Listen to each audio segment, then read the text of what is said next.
Bonjour à toutes, bonjour à tous. C'est une nouvelle semaine qui démarre dans la parenthèse qui s'ouvre donc une fois encore à vous jusqu'à vendredi de 7h à 9h. Nous serons chaque jour ensemble et pour ce premier numéro de la semaine santé, sport, éducation et leçons d'ici sont au rendez-vous pour votre plaisir. Et je n'oublie pas également les deux rendez-vous du net avec Tutosphère et Vue sur le net au cours de ce numéro de la parenthèse. Mais avant de retrouver les chroniqueurs pour l'exercice, on démarre avec de l'humour comme chaque matin et on retrouve Simplice Béanzin alias Pipi Wabaro dans son rôle d'astrologue. Et si vous êtes né au mois de février, ceci vous intéresse. Voici pour vous la minute de l'humoriste dans la parenthèse.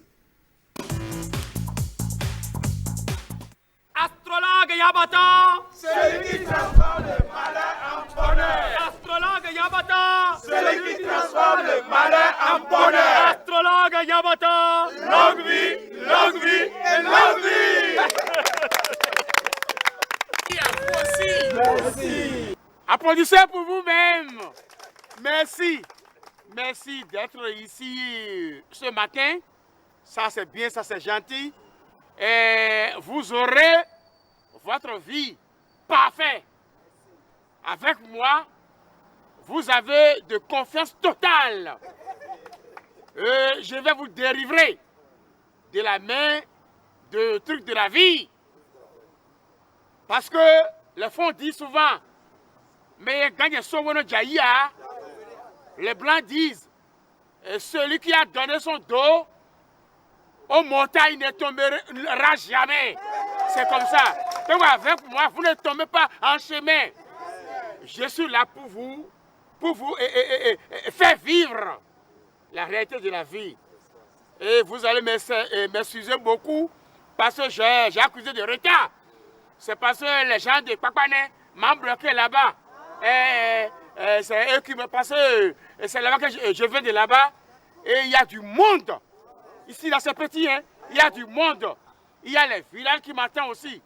Plus de 60 villages qui m'attendent. Et il faut que je finisse avec vous avant de m'invoquer des autres villages. Ça va? Sinon, ça va? Ça doit va. Et vous aurez votre confiance avec moi. Et on s'est arrêté sur qui le jour là? Moi, ma femme. Vous j'ai noté de quoi? Venez alors. C'est déjà monsieur Alain Medje. Ça va? Ça va bien? Ça doit va. Merci. C'est bien. Merci. Bon, aujourd'hui, sans plus tarder. Ma femme, c'est pour ma femme. Ah, c'est pour votre femme? Voilà. D'accord. C'est pas. N'hésitez pas. D'accord. Je suis là pour vous délivrer. D'accord. Je suis là. Votre astrologue est là. Merci. Dieu m'a créé uniquement pour nous. Voilà. Et vous serez satisfait. Merci. D'accord, allez-y. Ok. Elle est dans quel mois? Du mois février. Elle est du mois de février. Mois du février. Ah, ça fait écureuil. Son signe, c'est écureuil. Écureuil. Okay. C'est pas mal, c'est un bon signe. C'est un bon signe. Elle a quel âge? Elle a 35 ans. 35 ans. Il y a combien de temps que vous êtes ensemble? Il y a 3 ans qu'on est ensemble. 3 ans. Oh, putiation. 3 ans. Maintenant, nous mettons debout. Parce que les écureuils, après 20 ans de naissance, ils ne font rien. Après 20 ans de naissance, c'est de n'importe quoi. Ah bon? Si vous avez marié à temps, vers les 18 ans comme ça, vous allez manger un peu, vous allez gagner un peu de sa gentillesse. Là où elle est maintenant, elle va devenir n'importe quoi. Avant, elle n'était pas comme ça. 20 ans, avant 20 ans, ils sont bons partout. C'est une femme, non? C'est sa femme, non? Non, ne priez pas. Laisse-moi terminer d'abord. Vous avez dit qu'elle ne va pas vivre longtemps, c'est ça qui... Non, c'est pas ça. Elle va vivre longtemps. Mais après 20 ans, les écureuils sont devenus insupportables. Quand ils ont commencé quelque chose là, après 20 ans là, tout est gâté. Il sera méprisé partout. Quand il prend quelque chose, elle prend quelque chose pour faire là, vraiment c'est dégueulasse. C'est ce qu'il fait bien avant 20 ans. Aujourd'hui, après 20 ans, tu vas dire, ah, j'ai méprisé ma femme. Je n'ai connu plus ma femme. Elle va faire n'importe quoi. Elle va aller boire sans sortir. Et dans ce nom, elle a vécu. Et il y a un nouveau, elle a sorti. Nous, nous, béton, avec ma fille, 20 ans. Elle ne fait rien de normal. On doit avoir des cancers en médecine. À comprendre. Elle aime de trucs là, comment on l'appelle? Noix de palme. Noix de palme. À comprendre. Elle ne veut plus rien faire. Les écureuils, si c'est une femme, tu es d'accord? Elle va devenir insupportable. Si c'est un homme, laisse-moi te dire que si c'est un bureaucrate ou bien truc là, il est devenu une terre fertilisée. Une terre fertilisée. Infertilisée, pardon. Voilà, infertilisée. Elle ne produit plus rien. Plus de rien de bien. Donc il n'est pas après, donc ce que je vais te conseiller, il faut la renvoyer. Renvoyer-la. Sinon, il n'y a plus de confiance. Il ne faut plus rien attendre de bon à lui. Nous laissons une date à mon plateau, mais c'est fini. Le drame est qu'elle a un enfant pour moi qui est né aussi en février.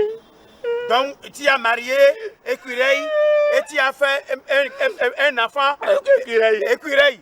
Oh, les enfants vont te soulager. Lui, il a quel âge? 2 ans et demi. 2 ans et demi. Tu as encore au moins 17 ans et demi.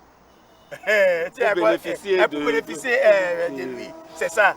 Ne soyez pas pressés. On va prier pour lui. On va changer son signe. Sinon, si ou bien vous allez le chasser. Chassez-le maintenant. On va changer son signe. On va faire les cérémonies. On va changer son signe ou bien on va le chasser. Non, on va changer son signe. On va changer son signe. Voilà, c'était donc Simplice Béhanzin alias Pipi Wabaho dans sa casquette d'astrologue. Et comme je vous l'avais dit, si vous êtes né au mois de février, j'espère que vous avez pu comprendre tout ce qui entoure votre vie avec ce sacré et extraordinaire astrologue qui est vraiment à part. C'était donc la minute de l'humoriste pour vous arracher un sourire ce matin avant de démarrer ce numéro de la parenthèse dont le menu nous réserve bien entendu la rubrique tutosphère autour de 8h. Rodrigo là. Baba Gbeto sera là donc pour nous apporter quelques astuces du net pour enrichir nos connaissances. On aura également vu sur le net avec Stanislas Linkpon qui va faire avec nous le tour de tout ce qui nous a fait rire ce week-end sur Internet. Mais avant tout ceci, nous aurons bien entendu notre rubrique Leçon d'ici. Aujourd'hui, on parle de la pêche chez les Wemenu. Vous pourrez comprendre dans un instant avec Jennifer Sachivi la portée culturelle de cette activité qui, a priori, est une activité génératrice de revenus, mais chez les Wemenu, ça a une toute autre connotation culturelle. Nous allons également, bien entendu, avoir le talk du jour. Aujourd'hui, on pense à la collaboration entre les parents d'élèves et les enseignants de leurs enfants à l'école, des relations qui ne sont pas toujours bonnes. Aujourd'hui, on revient avec quelques conseils pour assainir et améliorer vos relations, vous, parents d'élèves, avec les enseignants de vos enfants et vous, enseignants, avec les parents de vos élèves. Mais avant tout ceci, je retrouve Olive Oussougwe pour la rubrique santé. Aujourd'hui, elle nous parle d'un thème très important et vital pour chacun de nous. On va passer à la rubrique santé. On la retrouve juste après ceci.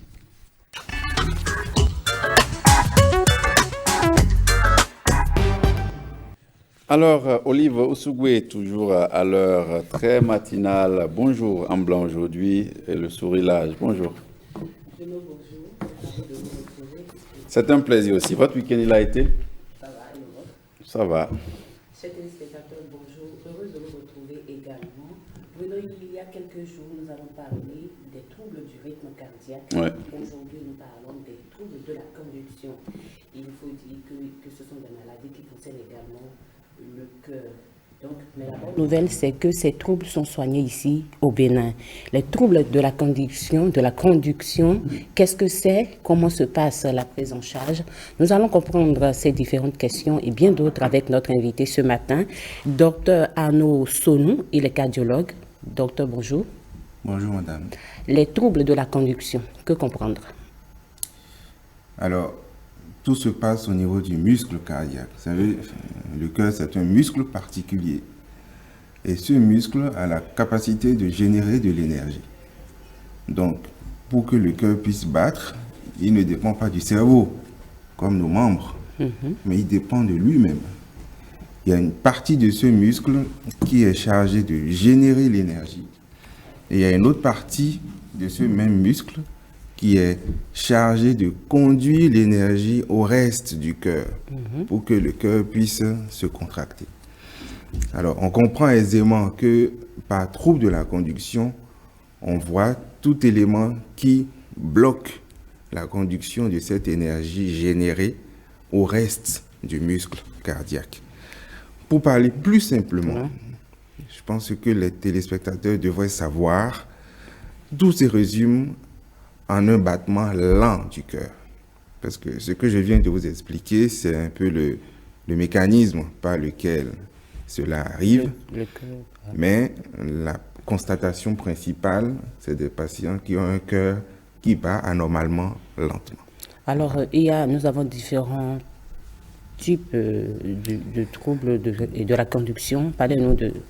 Alors, effectivement, si vous vous rapportez à la petite introduction que je viens de faire, il y a l'énergie qui est générée à un point A, qui est conduit d'un point A vers un point B. Et donc, tous les problèmes qu'il faut citer, c'est les problèmes liés d'une part à la genèse de l'énergie. Donc, s'il n'y a pas d'énergie générée, l'énergie ne sera pas transmise. Et donc, si l'énergie n'est pas générée, vous aurez le cœur qui sera anormalement là. Si l'énergie est générée et, comme je l'ai dit tantôt, elle est bloquée en chemin, elle ne va pas pouvoir faire contracter le cœur et vous aurez de la même manière le cœur qui sera là. Les étiologies, alors, les causes, il y en a beaucoup. Oui, déjà là, on est arrivé là. Quelles sont les causes? Qu'est-ce qui peut causer un trouble de la conduction? Alors, tout ce qui peut causer un trouble de la conduction, c'est tout ce qui peut altérer la qualité du muscle cardiaque, puisque c'est le muscle qui génère l'énergie et qui est chargé de la distribuer.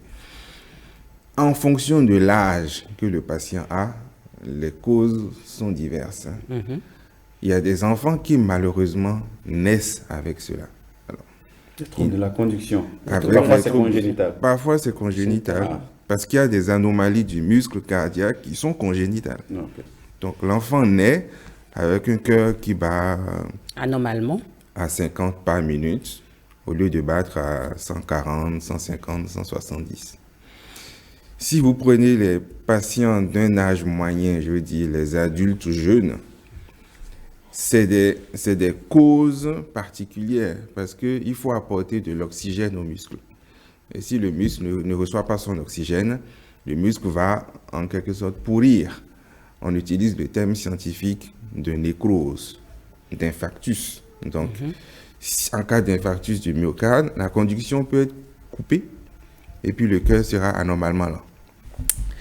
Mais la cause qu'on retrouve le plus souvent, c'est chez les sujets âgés. Les personnes du troisième âge. Les personnes du troisième âge, parce qu'à 65 ans, 70 ans, 75 ans, malheureusement, chez certaines personnes, on a un vieillissement prématuré. Alors, le terme prématuré n'est peut-être pas indiqué, mais on a un vieillissement du muscle cardiaque. Et quand le muscle cardiaque vieillit, sa capacité à conduire l'énergie est également altérée. Donc, c'est surtout chez les personnes du troisième âge que nous avons ces troubles dits de la conduction. Alors, quels sont les symptômes de ces troubles? Comment ça se manifeste au niveau des sujets? Alors, les symptômes, il y a divers niveaux de gradation, si vous voulez. Si le cœur devient lent, c'est que les organes qu'il est chargé de nourrir en sang riche en oxygène ne vont pas avoir l'oxygène dont ils ont besoin. Et il y a un organe tout particulièrement qui n'aime pas manquer d'oxygène, c'est le cerveau. Et donc, quand le cerveau manque d'oxygène, le symptôme principal et le plus grave, si vous voulez, c'est les pertes de connaissance. Donc, c'est des sujets qui sont comme vous et moi. Mais qui font des crises. Et qui, 1 à 2 minutes après, se retrouvent par terre. Et ils se retrouvent par terre, mais surtout, ils se relèvent très vite. Et dès qu'ils se relèvent, ils vous disent, mais je Qu'est-ce sais qui pas, s'est passé? voilà, je sais pas ce qui vient de se passer. Alors, il peut tomber et se relever très vite. Il peut tomber et ne plus se relever. Il peut tomber et ne plus se relever. Mais imaginez qu'il tombe alors qu'il est un agent de la SB2E en train de travailler sur une ligne à haute tension. Il tombe et puis il meurt. Il peut ne pas mourir de la pathologie elle-même, mais il peut mourir des conditions dans lesquelles il perd Il a fait la connaissance. chute. Si c'est un conducteur de taxi ou si c'est un particulier qui est au volant de sa voiture, qu'il perd connaissance, alors il va tuer des gens. Si c'est un pilote d'avion, il va tuer des gens. Si c'est un conducteur de train, il va tuer des gens. Si c'est un conducteur de bus, c'est encore plus grave. Donc, il y a les conséquences liées à la maladie elle-même et il y a vraiment les conséquences liées aux situations dans lesquelles La crise intervient. la crise survient. Alors, les troubles de la conduction, lorsque ça interviennent, si vous voulez, le sujet va bénéficier d'une opération au cours de laquelle le spécialiste que vous êtes va implanter un dispositif au niveau du cœur, un stimulateur cardiaque ou un pacemaker. Comment ça se passe l'opération? Alors, je vois que vous êtes bien renseigné avant que j'arrive. Tous les patients ne bénéficient pas de ce dispositif parce que s'il y a une cause particulière qui est identifiée et que la cause est supprimée, le battement cardiaque revient à la normale. C'est vraiment quand la cause n'est pas identifiée ou quand la cause n'est pas curable, Donc, okay. On est obligé d'aider le cœur en créant de façon artificielle une centrale électrique. Puisque le problème vient d'une défaillance de la centrale électrique dont Dieu nous a dotés. Et donc, nous avons la possibilité de créer une centrale électrique artificielle. Nous créons un générateur d'impulsion électrique. Une sorte de pile. C'est une pile. C'est une pile, c'est aussi simple que ça, mais ça a la particularité d'une pile qu'on va implanter dans le creux de l'épaule. Et c'est une pile qui va transmettre des impulsions électriques au cœur à une cadence particulière que nous aurions déjà préalablement réglé. Ouais. Alors, est-ce que les enfants, on place également on peut placer le dispositif à un enfant qui n'est pas avec la maladie? On peut placer le dispositif à un enfant. Alors, à partir de quel âge, par exemple? Un bébé? Généralement, si on n'a pas le choix, on le place à n'importe quel âge. Si on n'a pas le choix. Mais ce qui est recommandé, si on peut faire traîner la procédure, c'est de le faire après 10 ans. C'est ce qui est recommandé. Mais, comme je vous l'ai dit, il y a des enfants qui naissent avec.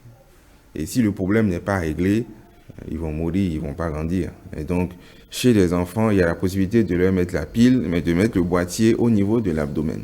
Ok. Parce que les enfants, on ne peut pas leur mettre le boîtier dans le creux de l'épaule, puisque le boîtier est connecté à des fils qui descendent jusque dans le cœur. Et les enfants, comme ils sont bien turbulents, non seulement ils sont fragiles, si vous voulez, mais ils sont très turbulents. Ils ne peuvent pas respecter, si vous voulez, des petites recommandations de gestes violents à ne pas faire. Donc, au contraire, si un enfant n'est pas... Si vous voyez un enfant qui est prostré, qui est adynamique, qui s'amuse pas... Là, ça inquiète. Là, ça inquiète. Et donc, c'est normal qu'on veuille qu'un enfant s'amuse. Donc, on leur met le boîtier au niveau de l'abdomen et on place la sonde directement sur le cœur. Ça, c'est un geste que les chirurgiens thoraciques arrivent à faire assez facilement. Est-ce que ça se fait au Bénin? Oui. Pour les enfants, pour l'instant, non. Non. Mais pour chez les adultes, ça se fait au Bénin. Ça se fait depuis 15 ans. Depuis 15 ans, d'accord. Alors, ce dispositif, est-ce que quand vous le placez, il est à vie ou il a une durée de vie et on renouvelle encore le dispositif? Alors, c'est une pile, comme je vous l'ai dit. Oui. C'est considéré que c'est un générateur d'énergie. Et toute pile a forcément une durée de vie. Si vous allumez votre lampe torche et que vous la laissez allumer de 8 heures jusqu'à 20 heures, la batterie se décharge très vite. Mais si vous l'allumez pour regarder truc de façon ponctuelle et que vous l'éteignez, bah, le lendemain, vous pourrez l'utiliser. Donc, cette batterie-là a, si vous voulez, une capacité à écouter le cœur. Elle a beaucoup de fonctionnalités. C'est-à-dire qu'elle intervient pour stimuler le cœur au moment où le cœur se ralentit. Ok, d'accord.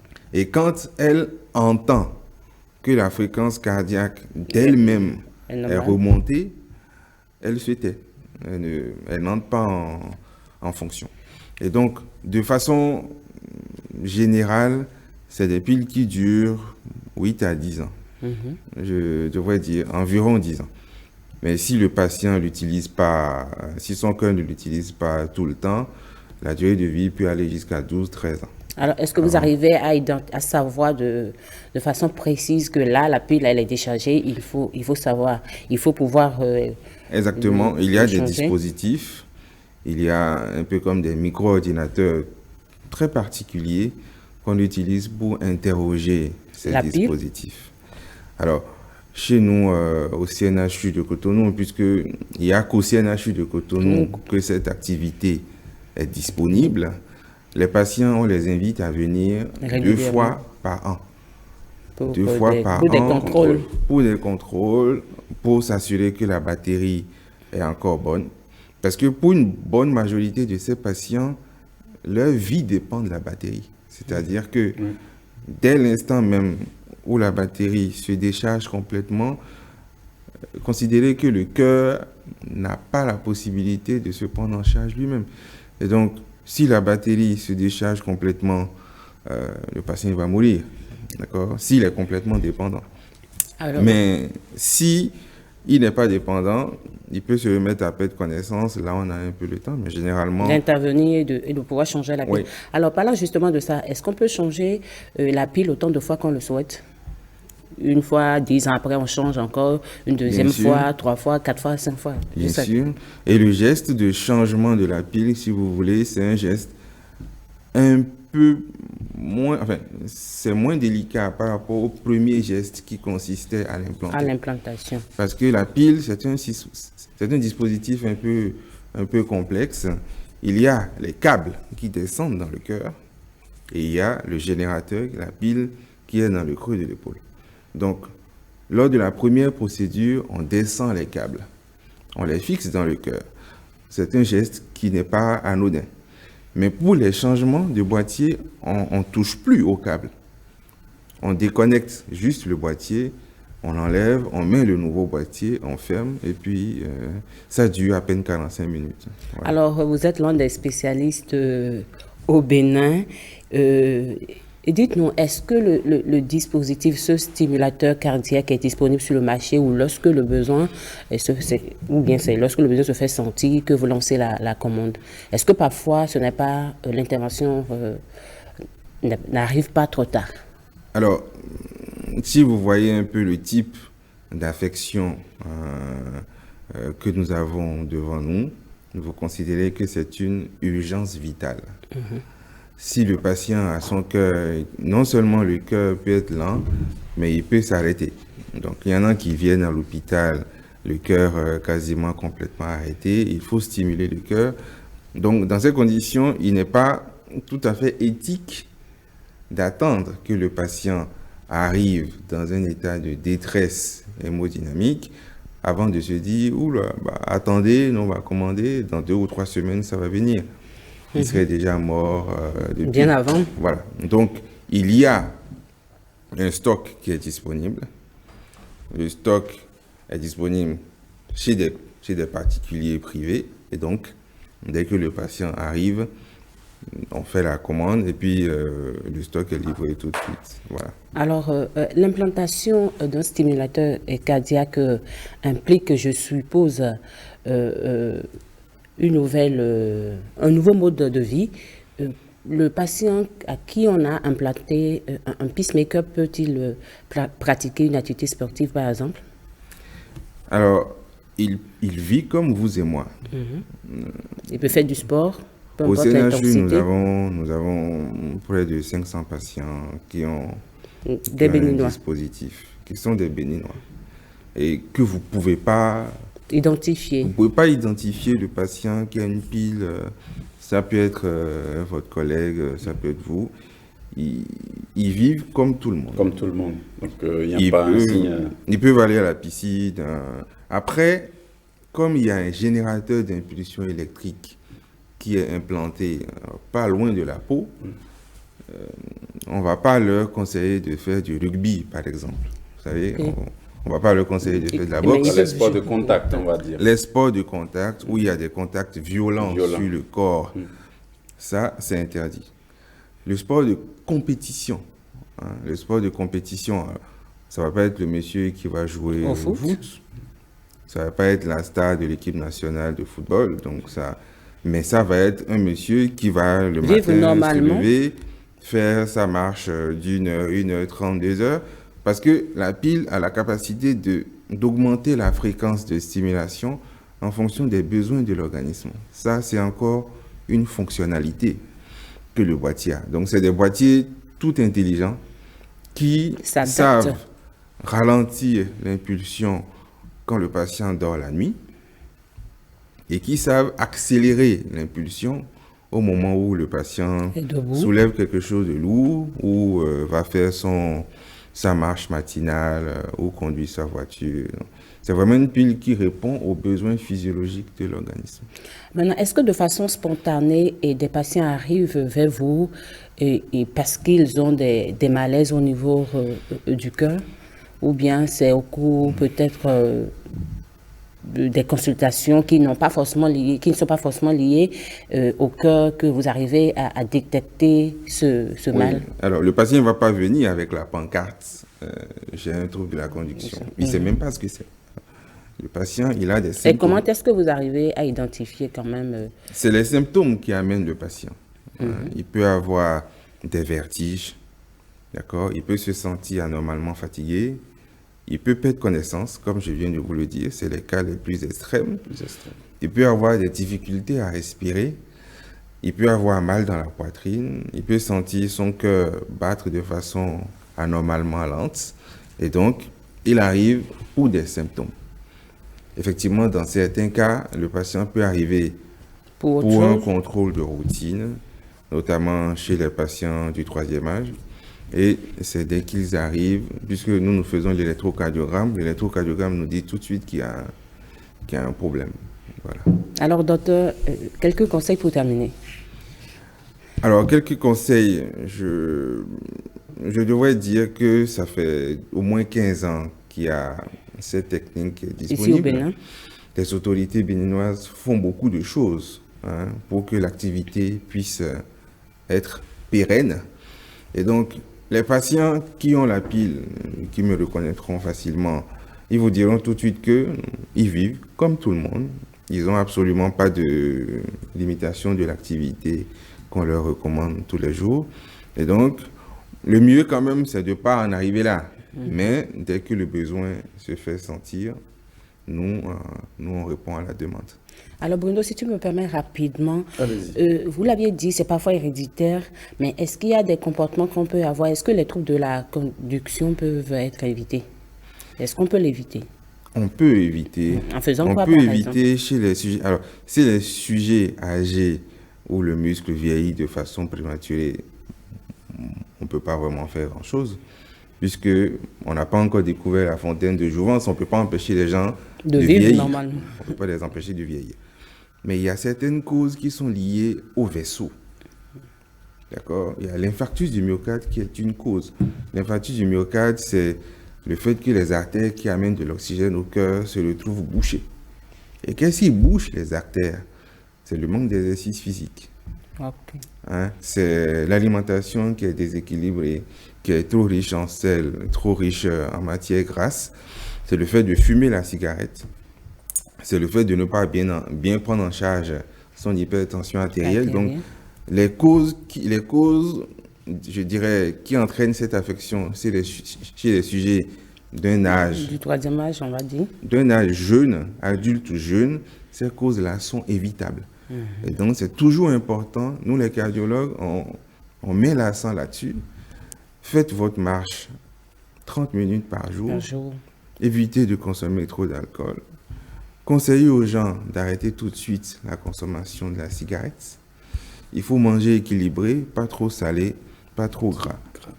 Ça vaut pour tout le monde. Voilà. Alors, docteur, merci. Merci beaucoup pour C'est moi qui votre vous remercie. disponibilité. Bruno?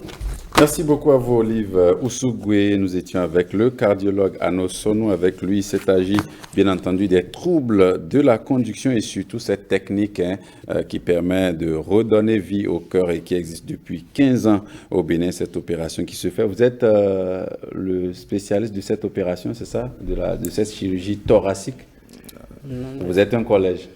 Nous sommes un collège. D'accord. Donc, vous êtes un des techniciens en la mais ils ne sont pas nombreux. Ils ne sont pas nombreux quand même, hein, parce que c'est, pour moi, je pense, hein, après, je ne suis pas médecin, mais c'est des chirurgies qui sont quand même assez sensibles parce que aller faire des implants dans l'épaule et pour stimuler le cœur, c'est assez sensible. Donc, vraiment, on va vous dire beaucoup de succès dans vos opérations parce que vous l'avez dit, c'est chaque fois le pronostic vital qui est engagé pour ce genre d'opération quand même. C'est des opérations assez sensibles et il faut les réussir presque chaque fois, ou on va dire chaque fois parce qu'aucune vie n'est à négliger. On va poursuivre cette émission à présent. On va faire un tour dans l'OME, dans le son d'ici avec Jennifer Sachivi qui est déjà en studio. Elle va s'avancer. On va prendre un peu des nouvelles du département de l'OME, de ceux qui y vivent et surtout d'une activité particulière qu'ils mènent et qui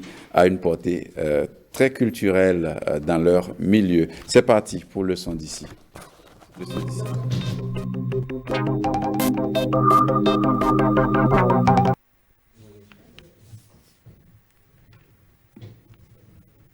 Le son d'ici, c'est maintenant avec Jennifer Sachivi. Vous nous avez ramené un bon women, c'est bien ça? Absolument. D'accord. Bon women. Allez, aujourd'hui, vous nous parlez de quoi déjà dans le département au niveau des peuples women? Oui, voilà. On va parler de quoi?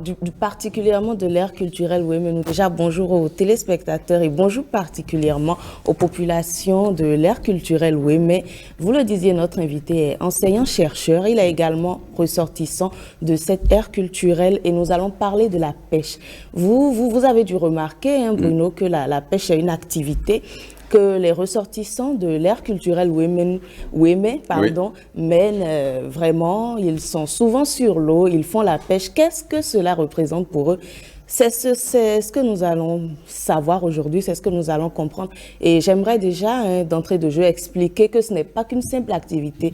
Ce n'est pas comme dans d'autres localités où... c'est une activité génératrice de revenus. Tout simplement, c'est ça. Vendre du poisson. Voilà, c'est une activité quand même particulière dans cette ère culturelle-là.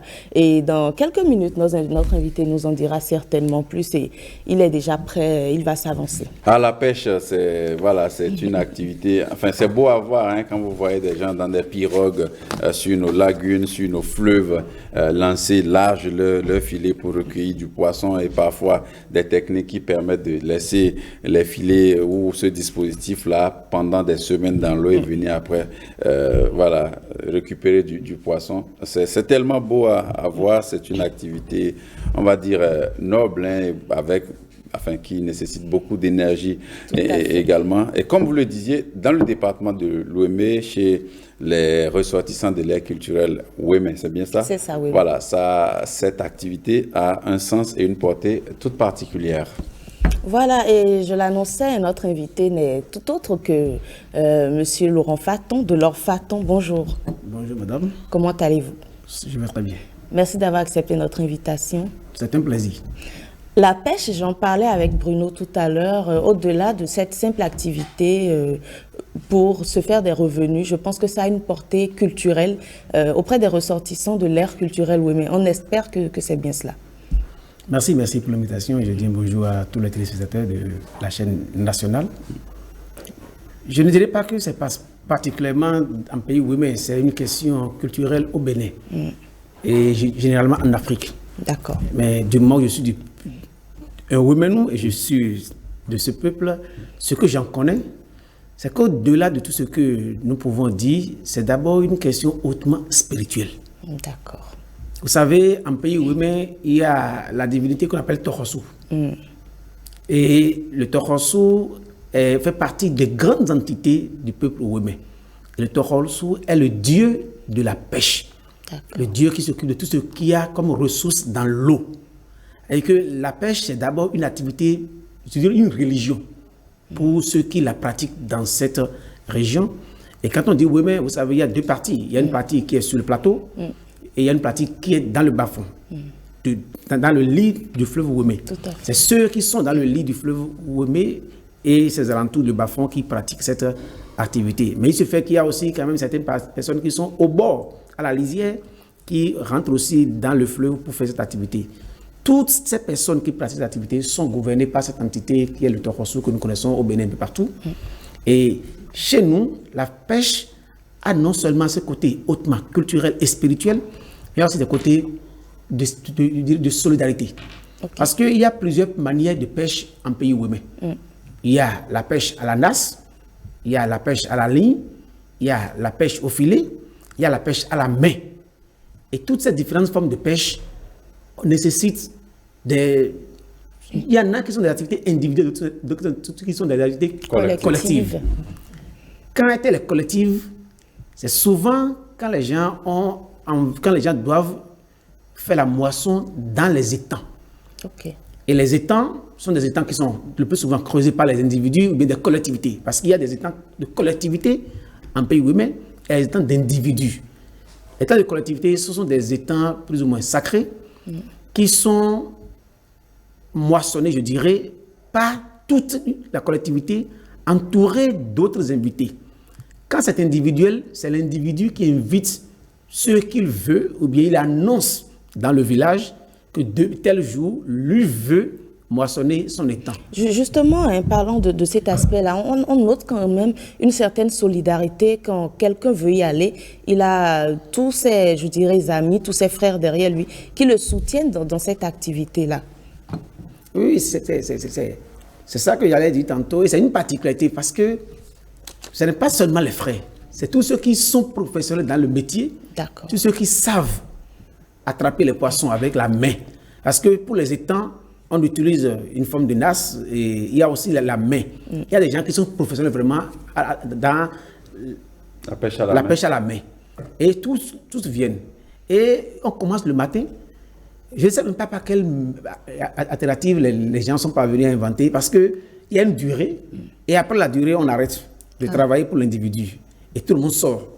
En le faisant, on apporte à manger. C'est comme au champ. Oui, comme au champ. Vous prenez une pause, vous mangez et ça continue.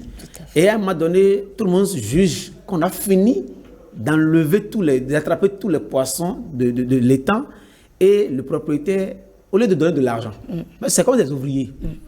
À ce niveau, on donne aux individus du poisson. Il y a un mécanisme par lequel, selon la pêche, selon la moisson qui est on fait une répartition. Et tous ceux qui ont participé à cette pêche, on catégorise et on donne à chacun.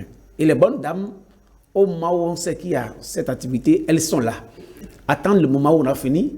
Et ceux qui ont pris leur moisson chacun, ils vendent ceux qui doivent vendre. Ceux qui ont des familles à la maison, ils vendent une partie. Et l'autre partie, ils emportent. Mais on ne donne pas de l'argent. C'est ce que vous vendez que vous gagnez en retour. Soit vous vendez tout et vous avez votre sou et vous partez. Mais quand on a fini cette activité, chacun retourne encore dans l'eau. Ceux qui sont venus travailler avec l'individu retournent dans l'eau ou encore à chercher d'autres poissons pour leur propre compte. Et qu'ils vendent maintenant.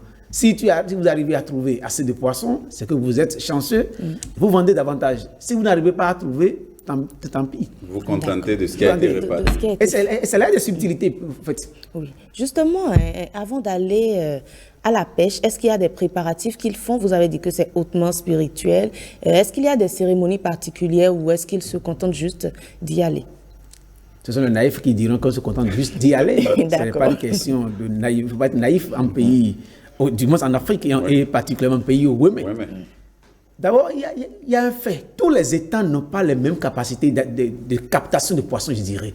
Il y a des gens dont les étangs, on sait que leurs étangs sont des étangs assez riches. D'accord, c'est poissonneux. Poissonneux. Mais derrière toute cette pratique, derrière cette richesse, je dirais, il y a des pratiques culturelles et spirituelles qui se font. Et c'est ceux qui sont habiles à mieux utiliser leur puissance en griffe spirituelle, qui arrivent à mieux capter des poissons dans leurs étangs, qui laissent se développer. Et on ne moissonne pas n'importe quel jour. On va pêcher n'importe quel jour. Les jours où on doit pêcher dans tel étang sont bien dictés par des principes, comme vous savez chez nous. Le plus souvent, les gens font recours au phare ou d'autres. Il y a des jours qu'on ne peut pas aller dans les étangs. Ça montre déjà qu'il y a quelque chose qui est particulier. Et avec qui il faut aller réellement, on le sait. Et qui doit rentrer premièrement dans l'eau. Ça se désigne. Ça se désigne. Qui doit mettre le premier coup de daba, ce qu'on appelle la daba chez nous, daba dans l'étang avant qu'on ne commence. Il y a celui qui doit rentrer dedans. C'est toute une activité hautement symbolique qui se fait. Et il y a ce côté, il y a quelque chose qui est un peu particulier. Il y a des étangs auxquels personne ne touche. Pourquoi? Dans la vallée. Vous ne pêchez jamais dans ces étangs. Mais ils sont là pourquoi? Ces étangs sont sacrés. D'accord. Ils sont là et on ne touche pas. Mais ils sont le plus souvent à des endroits périphériques. Et ces étangs sont là. Personne n'a jamais le courage d'y aller. Mais il se fait que du moment où nous disons que nous sommes devenus modernes, nous, quand on était petits, on connaissait les étangs. Par exemple, à Zoli, c'est à côté de notre quartier carré où il y avait un étang qui est là, que personne. Mais il y avait tellement de poissons dedans, et de gros poissons. Mais vous n'y touchiez pas? Personne n'y touchait. Mais je me souviens qu'au moment où je commençais à avoir 18 ans comme ça, les gens décidaient un jour d'aller y pêcher. Et je sais que quelque chose de dramatique s'est passé le jour-là. Quelqu'un s'est vraiment... Il a pratiquement amputé sa jambe. Oui. Pratiquement sa jambe. Et ils ont fini par pêcher dans cet étang. Parce qu'ils ont violé le sacré. Le sacré. Mais plus tard, j'ai compris pourquoi les gens empêchaient de pêcher dans les étangs. C'était les étangs reproducteurs d'alevins pour nourrir les poissons dans le fleuve. D'accord. Et on n'a pas su, parce qu'on est devenu moderne. Et quand on a commencé par pêcher dans tous les étangs sacrés, progressivement dans la vallée de Lemay, il n'y a plus de poissons. Justement, vous faites bien d'aller sur ce volet-là. La modernité, la pêche, ce n'est plus une activité qu'on retrouve. Il y a de nouveaux métiers. Est-ce que cette activité-là est toujours présente comme auparavant en milieu ouémé? Oui, elle n'a pas disparu, elle ne disparaîtra jamais même, parce que du moment où il y a de l'eau, il y aura tous des poissons. Il y a tous des gens qui vivent sur l'eau, c'est leur activité principale de manière saisonnière. Parce que il y a deux périodes. Il y a la période de la crue qui a commencé déjà, où on fait la pêche dans le fleuve qui inonde toute la vallée, on fait la pêche. Et quand il y a la décrue, c'est au moment de la décrue que l'eau se retire dans les étangs et on fait. Au moment de la crue, beaucoup font pour la pêche, c'est normal parce qu'il n'y a plus de champs dans la vallée. Du moment où il n'y a plus de champs, il faut qu'ils vivent d'une activité. Et qu'ils sont obligés de vivre de la pêche. Et quand les champs commencent, ils sont obligés d'aller dans leurs étangs. Ce qui se passe aujourd'hui est que de plus en plus, l'eau n'est plus assez poissonneuse dans la région.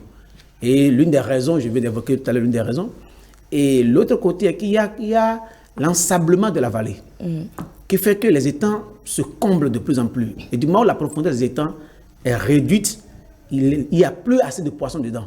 Ça veut dire que même si les gens veulent, de manière pratique, aller à la pêche, il y a les conditions environnementales qui les obligent à se retirer davantage, parce que ça n'arrive plus à les nourrir comme par le passé. Et du moins, ils sont plus nourris, d'autres sont obligés de faire les autres rurales que vous connaissez pour quitter la vallée, pour chercher ailleurs un mieux-être.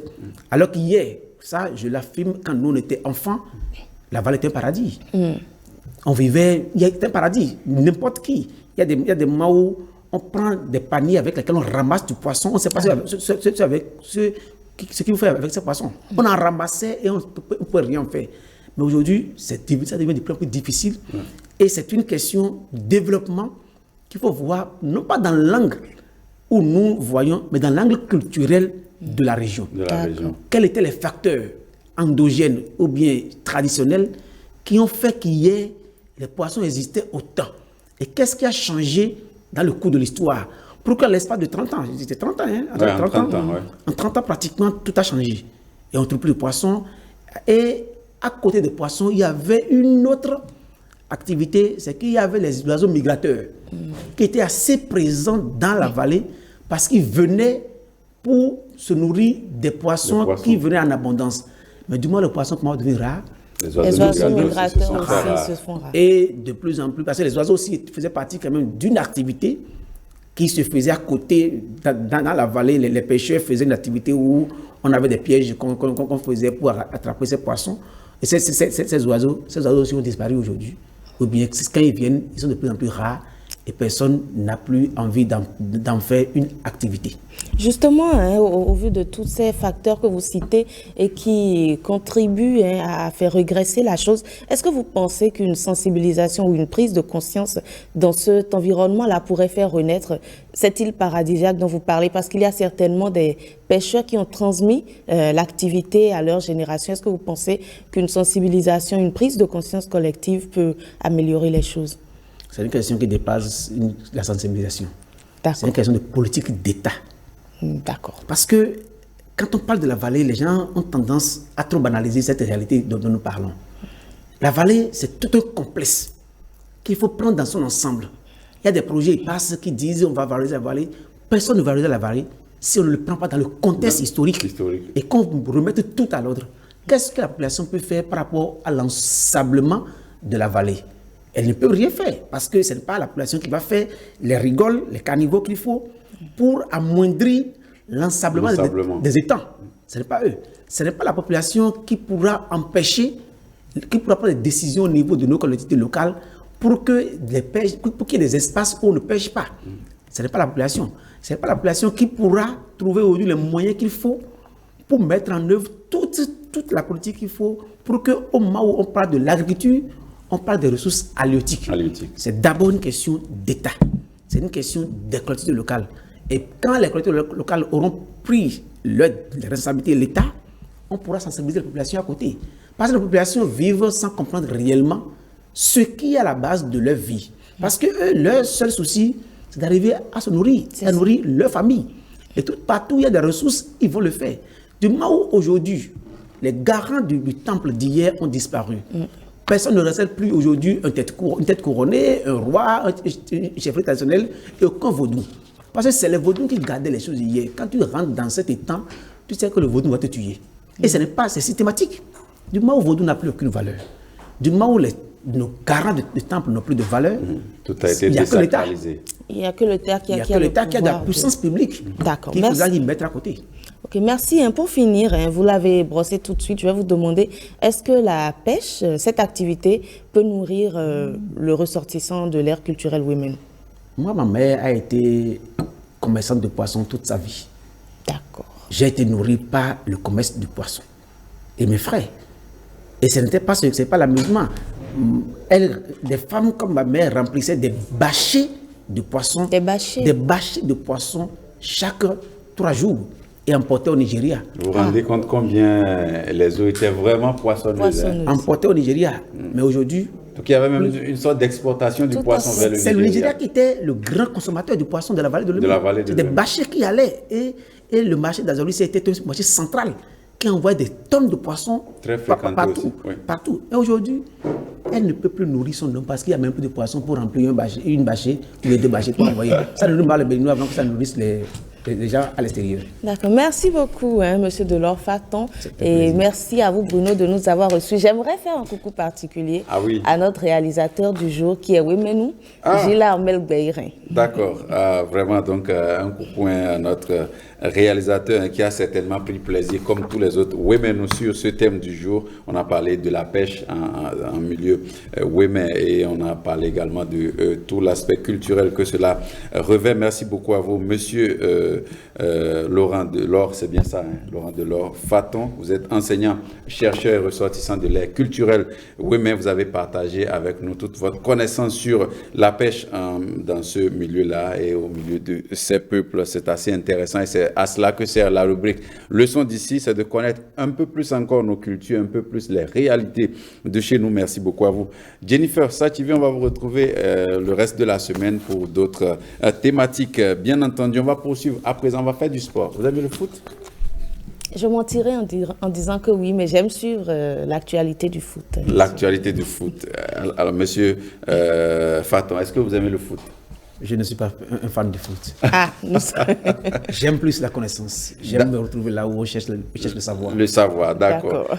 Alors, est-ce que vous avez entendu parler des pénaltys au football? bien sûr, bien sûr. D'accord. Alors, moi, je voudrais vous amener à découvrir une manière singulière de tirer les pénaltys, parce que Ah les bon? pénaltys, c'est lorsque un joueur de foot est fauché dans la surface de réparation adverse. Donc, il est attaquant, il est défenseur, milieu de terrain. Dès que vous le fauchez dans votre surface de réparation, donc l'arbitre Il y a un accorde penalty. au joueur fauché donc, et à son équipe un penalty. Maintenant, les penalties, ça se tire de diverses manières. Moi, je vais vous amener à découvrir une manière particulière de tirer les penalties. Il s'agit de ce qu'on appelle aujourd'hui au foot la panenka. Et c'est dans Lexique Sport qu'on va découvrir ce que c'est que la panenka. C'est assez spectaculaire. Regardez.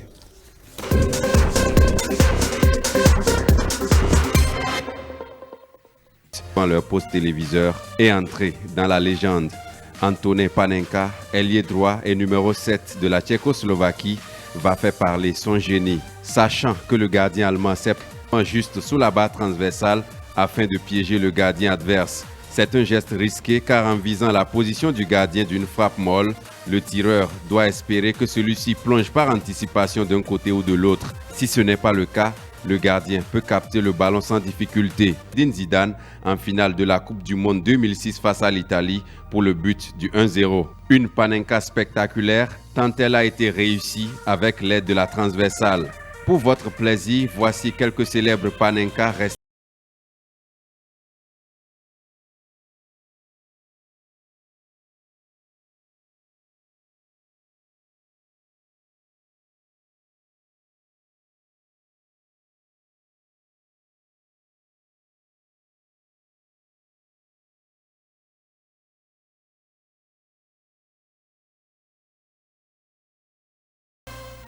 Et voilà, c'était donc la panenka au football. J'espère que vous avez pris plaisir. Vous qui aimez le foot, on va poursuivre cette émission à présent. On va faire maintenant de la découverte sur les astuces du net. La rubrique Tutosphère, c'est maintenant.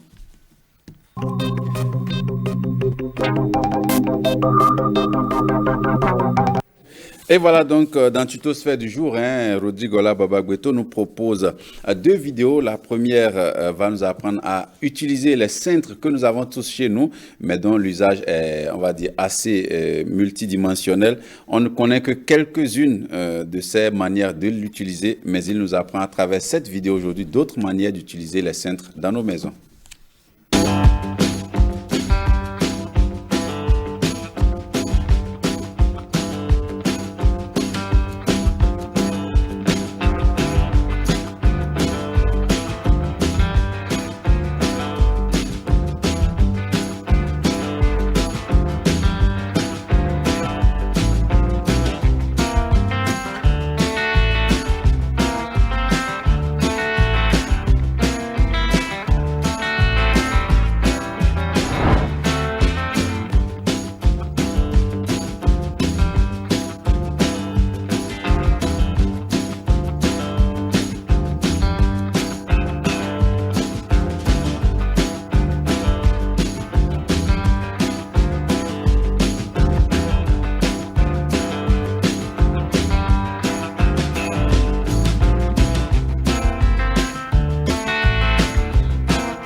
Donc, c'était là les astuces du net avec comment réutiliser ou d'autres manières d'utiliser les cintres. Chez nous, on va également découvrir toujours avec cette vidéo que nous propose Rodrigola Babagbeto, comment redonner vie à certains déchets que nous utilisons dans les maisons. Il y a bien de possibilités chaque fois de les recycler autrement et leur redonner une seconde vie, un second souffle. On regarde.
Voilà, donc c'était là l'autre vidéo astuce du net avec toujours Rodrigola Babagbeto qui nous proposait donc comment redonner vie à certains objets dans nos maisons. On va poursuivre cette émission à présent avec Vue sur le net. Vue sur le net, c'est avec Stanislas Lincoln qui est déjà en plateau. C'est parti.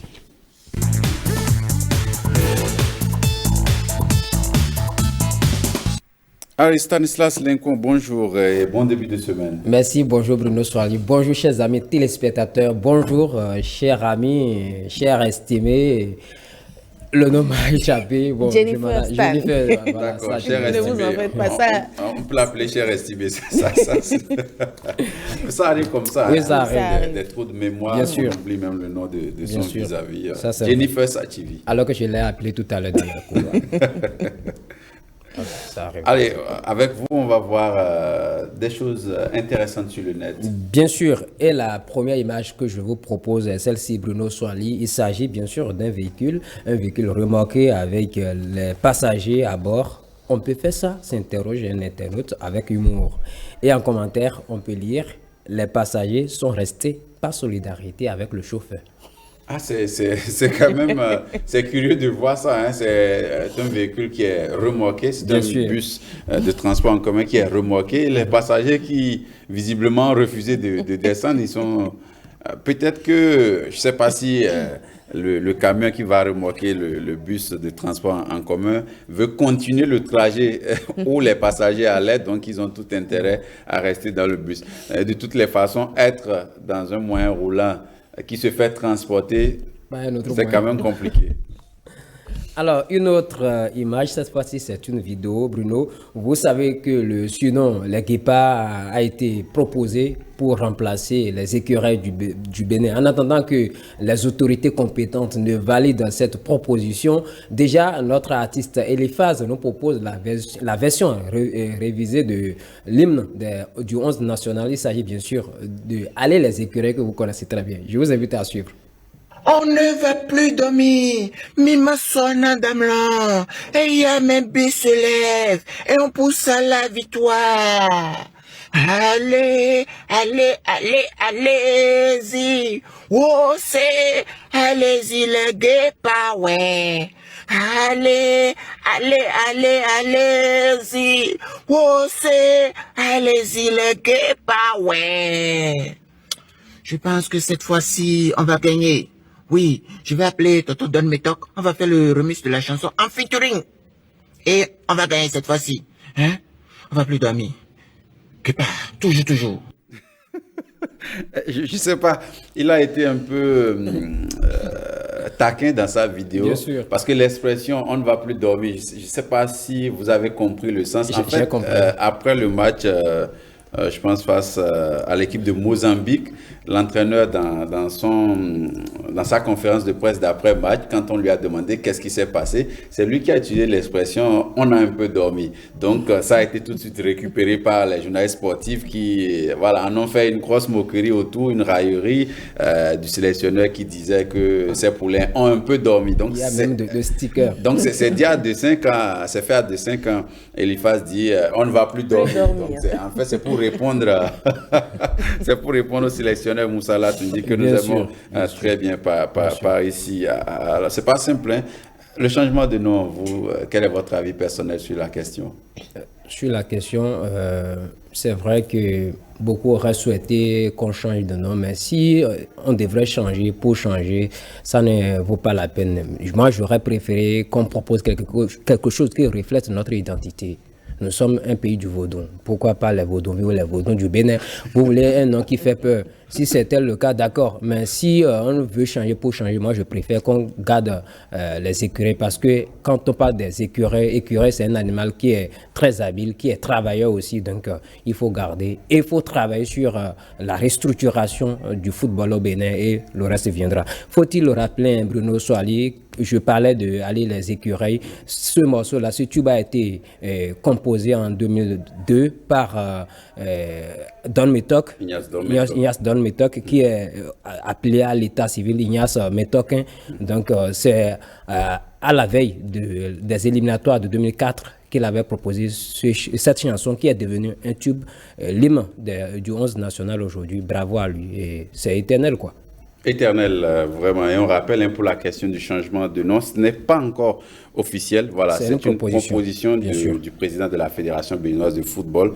Maintenant, il y a tout un collège d'autorités qui doivent valider cela, dont le ministre des Sports. Je pense que la question est à son niveau actuellement. Donc, ça ne dépend pas que du président de la Fédération qui n'a fait que introduire un courrier dans le sens du changement du nom du 11 national. On poursuit, Stanislas. Oui, et je vous propose cette fois-ci un match de football. Vous allez aimer, je vous assure. راموس التمرير إيسكو على البداية في السرعة خامس رودريغيز يعدي كرة ممتازة المرة موراتا مارتشيرو يراوغ مارتشيرو يصدد قوية جدا ويرجع لهجوم المعاكس فريق اليوفي موراتا تباز تباز يمشي يدخل منطقة الجزاء ضربة جزاء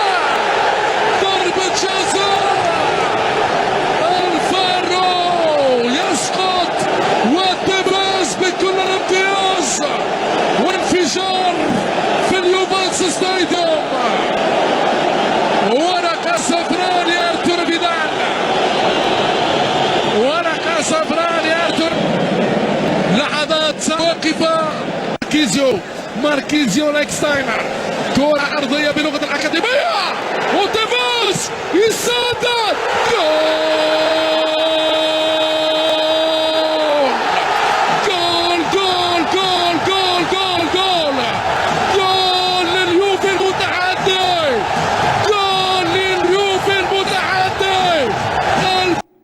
Et voilà, un match de foot intéressant avec des joueurs à l'habillement atypique, les parents de Olive. En tout cas, j'imagine les Béninois aussi jouer avec Agbada. Il faut essayer. Il faut tout essayer. Bon, c'est une question d'identité aussi. Ils n'ont pas l'air, visiblement, ils n'ont pas l'air perturbés par le type d'habillement. Aucunement. On les a vu faire toutes sortes de gestes. C'est intéressant et ça fait rire vraiment. Alors, il paraît que nous, journalistes, nous parlons beaucoup quand nous nous retrouvons à commenter des sports ou bien des matchs ou bien des activités de boxe, ainsi de suite. Je vous invite cette fois-ci à suivre ce sport, la boxe que vous aimez très bien. Vous allez voir comment on a fini avec le commentateur. Il va te brosser le corps, la tête et les 4 membres avec le papa. Petit frère, tu parles trop. Tu nous déconcentres. On est en train de bagarrer. Amel, est-ce qu'on peut revoir ça? Il se fait Il va te brosser le corps, la tête et les 4 membres avec le papa. Petit frère, tu parles trop. Tu nous déconcentres. On est en train de bagarrer. Ah, je ne savais pas que pour se battre, on avait d'être concentré. Le commentateur les a déconcentrés sur le bosseur, donc voilà. Mais il a reçu sa gifle pour avoir tenté de déconcentrer voilà, l'un des bagarreurs concentrés sur son exercice. Mais il faut dire que c'est vrai en même temps, quand les gens se bagarrent, il y en a toujours qui bavardent autour et qui sont prêts à jouer au sapeur-pompier. Parfois, c'est eux qui ramassent les pots cassés. Bien sûr, bien sûr. Alors, Bruno, la dernière image, la dernière vidéo, celle-ci, vous savez, le 19 août dernier, nous avons célébré, sinon on a célébré à l'international, sinon au plan mondial, la photographie. Moi, j'ai repéré pour vous sur le net un photographe extraordinaire. C'est un véritable chasseur d'images, ce photographe-là. Vous allez voir.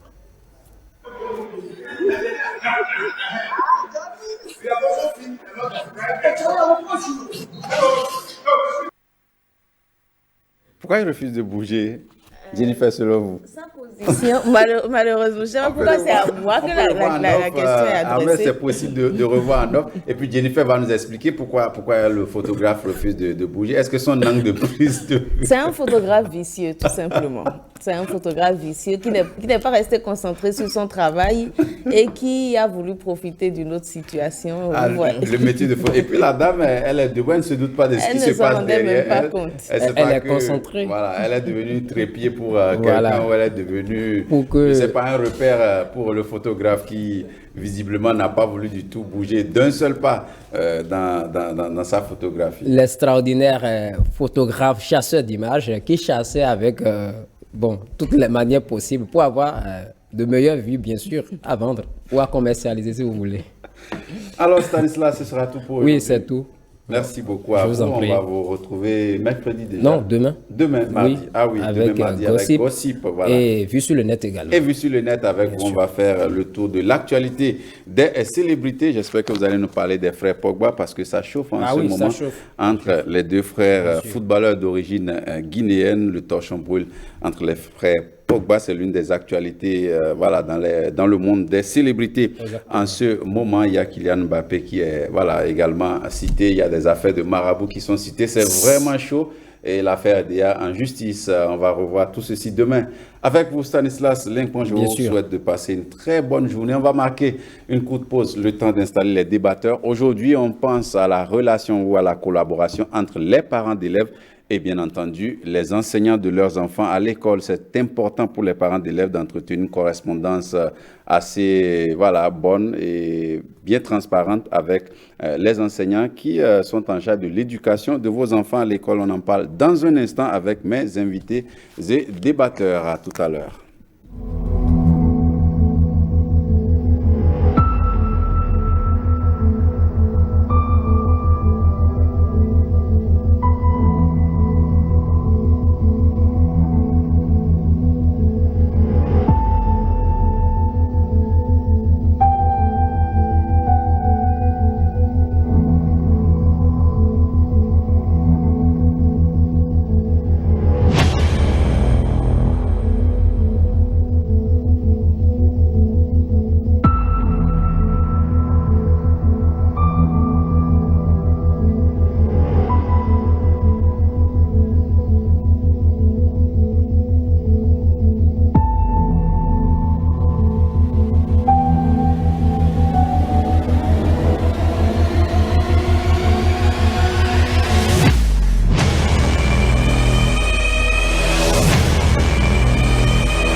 n'irai pas abandonner ce commerce-là.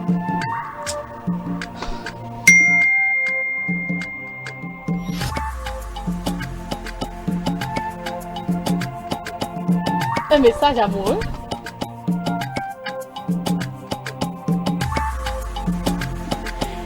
Love, love.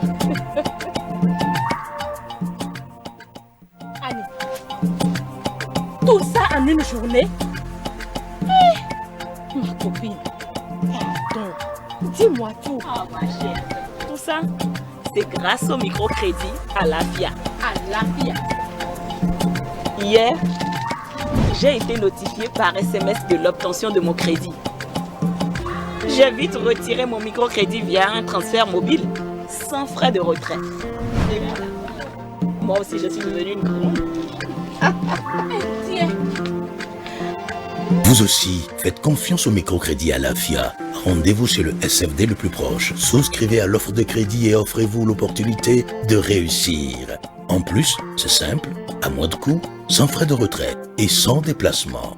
Obtenez votre crédit depuis votre téléphone mobile. Microcrédit à l'AFIA. Le crédit qui vient à vous.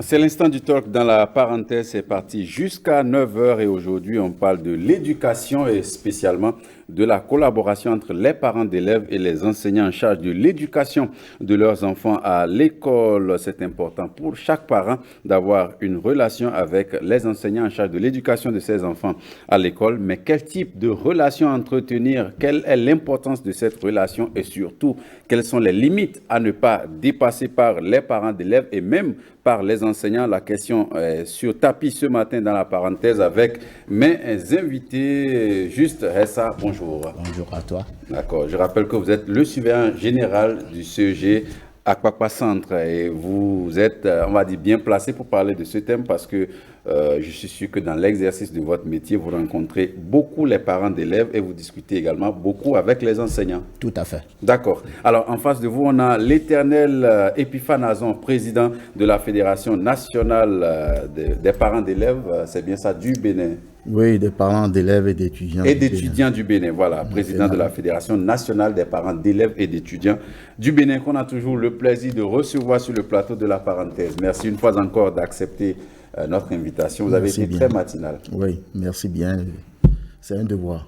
Et c'est un plaisir pour nous, c'est un devoir pour vous, un plaisir pour nous de vous accueillir souvent. On sera rejoint dans un court instant par Eddy Camille Koto, lui il est psychopédagogue, il va également nous apporter son avis sur la question, mais je vais démarrer par vous. Juste ça, vous qui êtes surveillant général au CEG Akpakpa Centre, quand on parle de la relation ou de la collaboration parents-élèves, parents d'élèves, enseignants, qu'est-ce que vous y mettez? Qu'est-ce qu'on devrait y mettre? Merci beaucoup. Je voudrais d'abord rappeler qu'avant d'être surveillant général, je suis professeur. Professeur, je suis professeur de français. Donc, en dehors de ma charge, de ma fonction de surveillant, j'étais en contact avec les parents. Et c'est ça ce qui d'ailleurs m'amène à parler de la relation entre élèves et entre enseignants et parents d'élèves. Je pense que le premier élément qu'il faut définir, c'est qui un parent et c'est qui un enseignant. Allez-y. Alors, à partir du moment où le parent, c'est celui qui a mis l'enfant au monde, l'enseignant joue un rôle de parent par dérogation. À partir du moment où le parent envoie l'enfant à l'école, il prend la place du parent.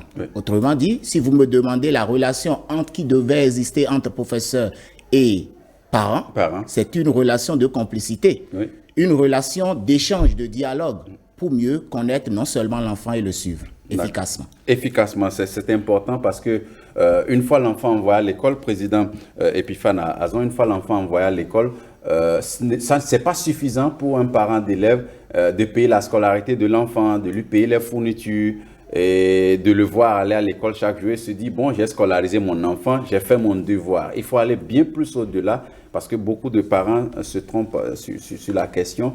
Ils se contentent juste d'envoyer l'enfant à l'école et après de croiser les bras. Il y en a qui font toute l'année sans même jamais voir l'enseignant de leur enfant. Oui, ça c'est effectif. Je ne dirais pas autre chose que ce que le surveillant général de Akpakpa Centre a dit. Moi, je crois qu'il faut avoir il faut qu'il existe une relation étroite entre les parents d'élèves et les enseignants. Les enseignants, je dirais d'abord l'administration. Je dirais d'abord l'administration. L'administration d'abord. Oui, l'administration d'abord, le surveillant général surtout, ou bien le censeur. Ben, le directeur, c'est lorsque les deux ont échoué qu'il faut voir le directeur.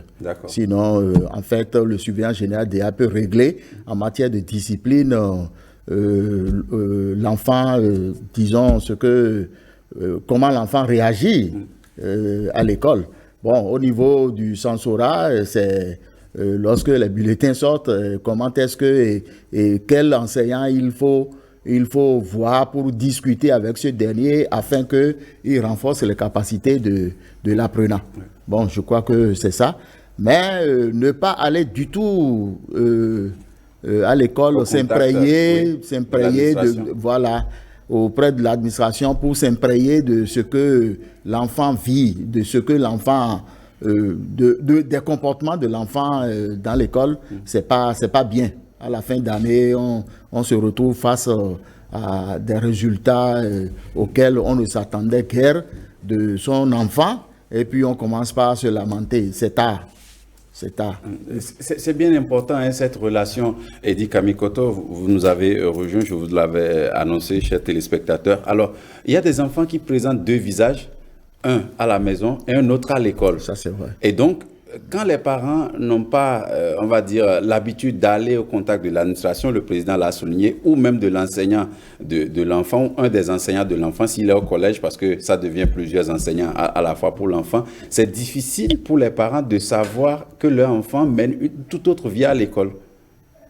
Exactement, cela arrive, ça ne manque pas d'arriver. Et c'est justement pour cette raison que, par exemple, à la pré-rentrée, les parents en principe, devraient déjà se rendre à l'école avec leurs enfants. Parce que la pré-rentrée, c'est cette activité pédagogique-là qui permet de préparer la rentrée. Et mieux, lorsque les établissements convoquent les parents pour les réunions de l'association des parents d'élèves, les parents devraient aussi, en principe, sacrifier à cette tradition parce que ce n'est qu'à ces occasions. Parfois, c'est banalisé. C'est banalisé. Il y en a qu'on ne voit d'ailleurs jamais. Or, c'est à ces occasions-là que le parent a la possibilité de poser les problèmes spécifiques à son enfant et puis d'avoir aussi les retours des enseignants pour faire le lien entre les comportements de son enfant à la maison et ce qu'il adopte comme attitude à l'école. Et plus loin, le parent doit pouvoir rester aussi en contact permanent avec tous les enseignants de son enfant quand il est au collège ou quand il est au primaire avec l'enseignant ou le maître de son enfant. Pas rester en contact de façon à enquiquiner l'enseignant ou à le déranger, mais de temps à autre demander des nouvelles, demander comment ça se passe, comment est-ce que son enfant arrive à s'en sortir. Et établir ce lien permet véritablement de mieux gérer la relation parent-enseignant au bénéfice de l'enfant. Alors, surveillant, dans bien de cas, on a tendance pour certains parents qui entretiennent des relations avec l'enseignant de leur enfant, on a tendance à rapporter à l'enseignant ce que l'enfant fait de mal à la maison, surtout de mal, et très peu du bien parfois. Et en retour, l'enseignant aussi dit aux parents ce que l'enfant fait de mal. Est-ce que ce que l'enfant fait de mal à l'école peut être corrigé à la maison et inversement, ce que l'enfant fait de mal à la maison peut être corrigé à l'école? Merci beaucoup. Je voudrais d'abord rappeler que l'éducation, c'est la chose des parents. Parce que lorsque vous parlez déjà de mauvais comportements, ça rentre dans l'éducation. Et ce sont les parents d'abord qui donnent une bonne éducation à leurs enfants. Alors, les comportements mauvais, déviants que nous voyons chez les apprenants à l'école, c'est d'abord à la maison. Mais vous savez, vous l'avez dit tout à l'heure, les enfants présentent deux visages. Ils sont bons à la maison, disciplinés, mais à l'école, ils sont des cas.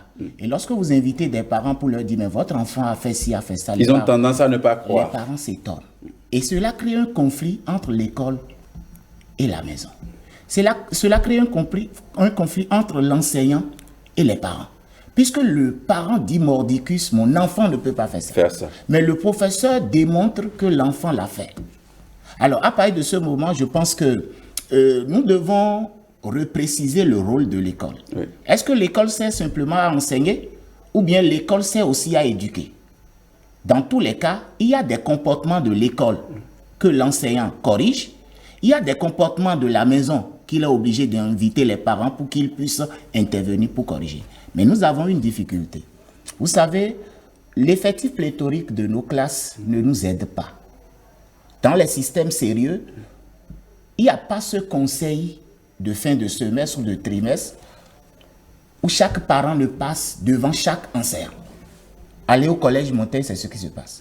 Chaque parent passe devant chaque enseignant pour connaître non seulement les résultats de son enfant, mais aussi le comportement moral, la conduite de son enfant. Aujourd'hui, nous sommes dans un système où vous avez des classes de 70, vous avez des classes de 80.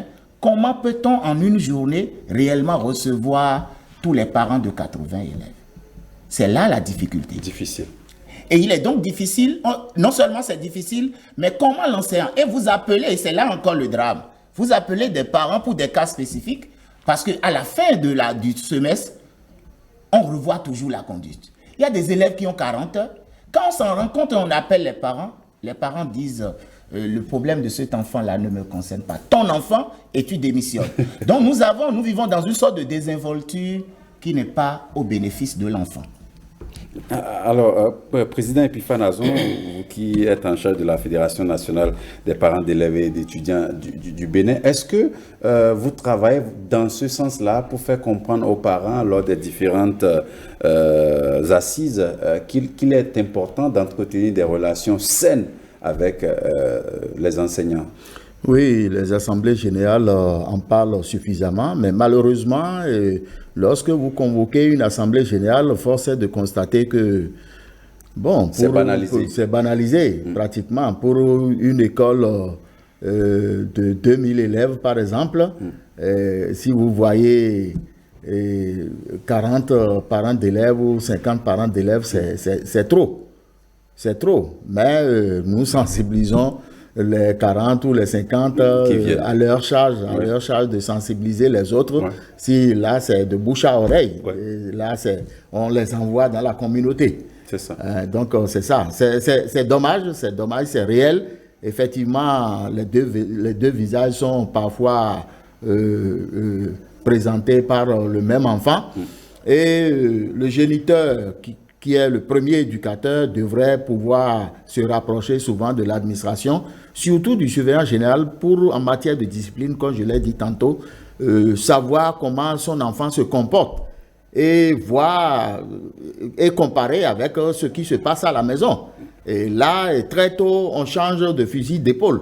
Mais sinon, si vous attendez bon, les notes de conduite sont déjà tombées et puis ça peut faire partir l'enfant de l'école. Et c'est ça qui est dommage, c'est ça que beaucoup de parents ne comprennent pas.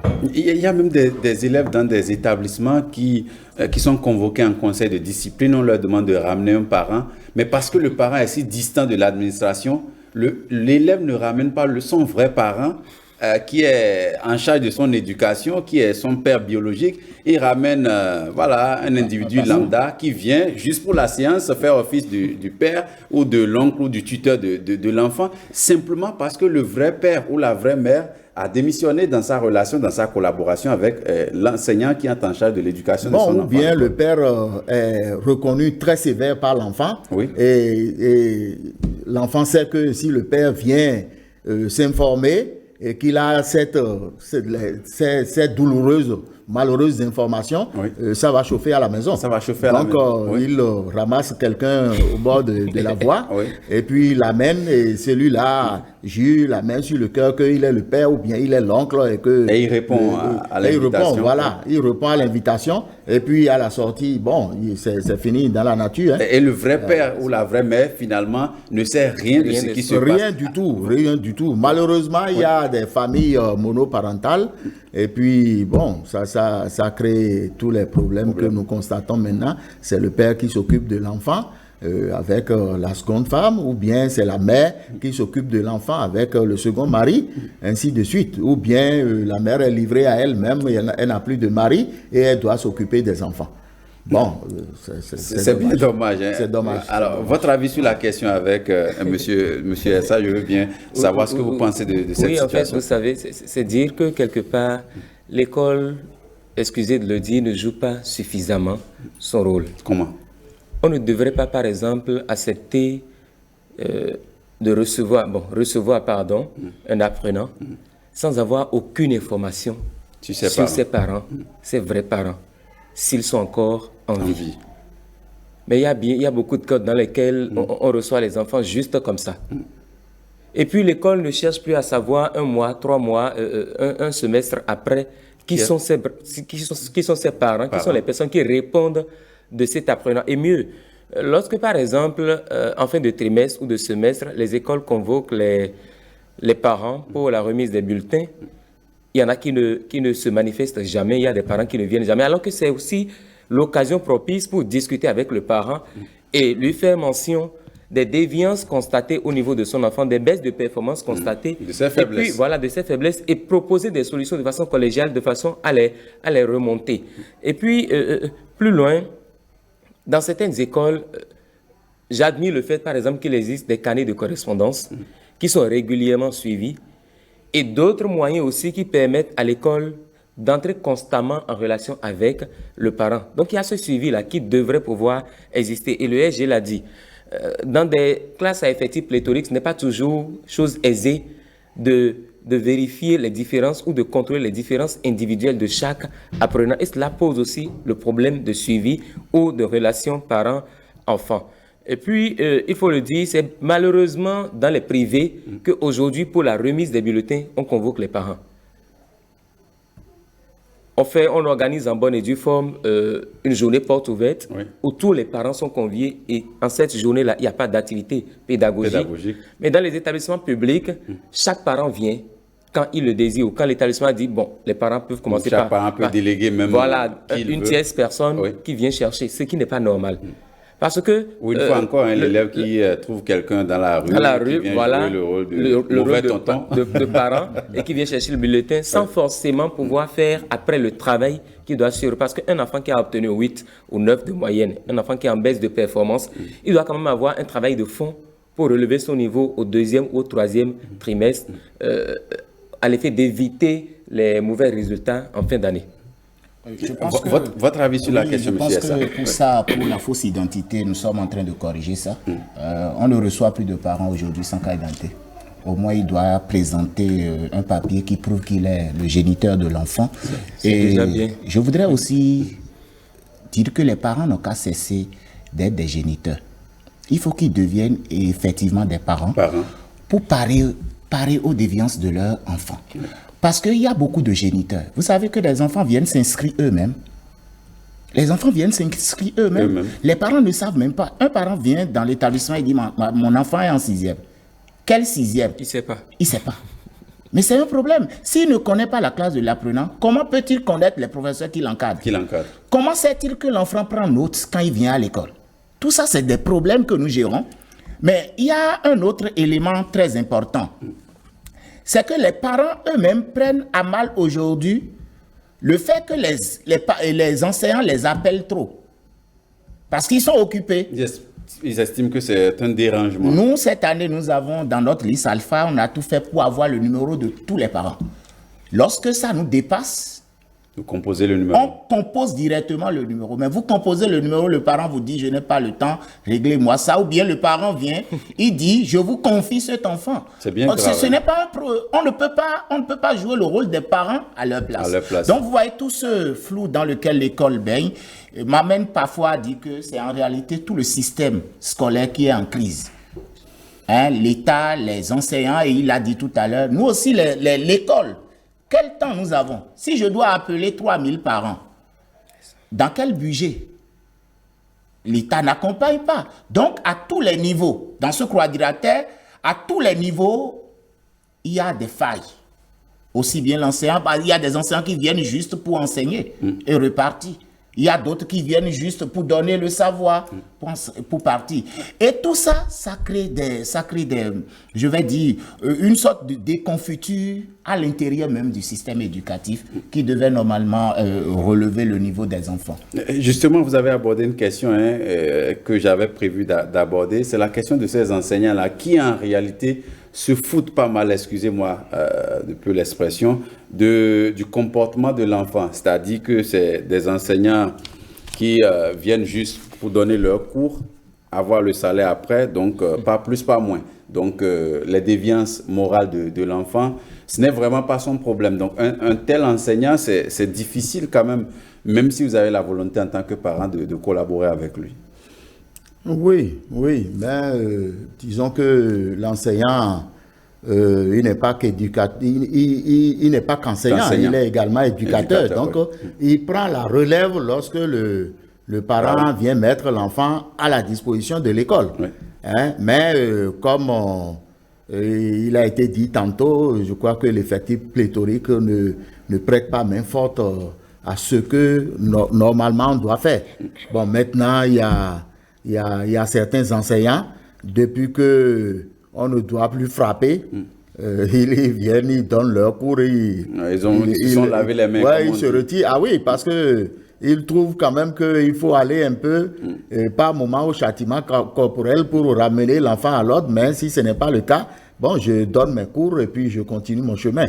Donc, je crois que il vaut mieux que ces enseignants-là revoient autrement ce qui est ce dont on parle en évitant les châtiments corporels.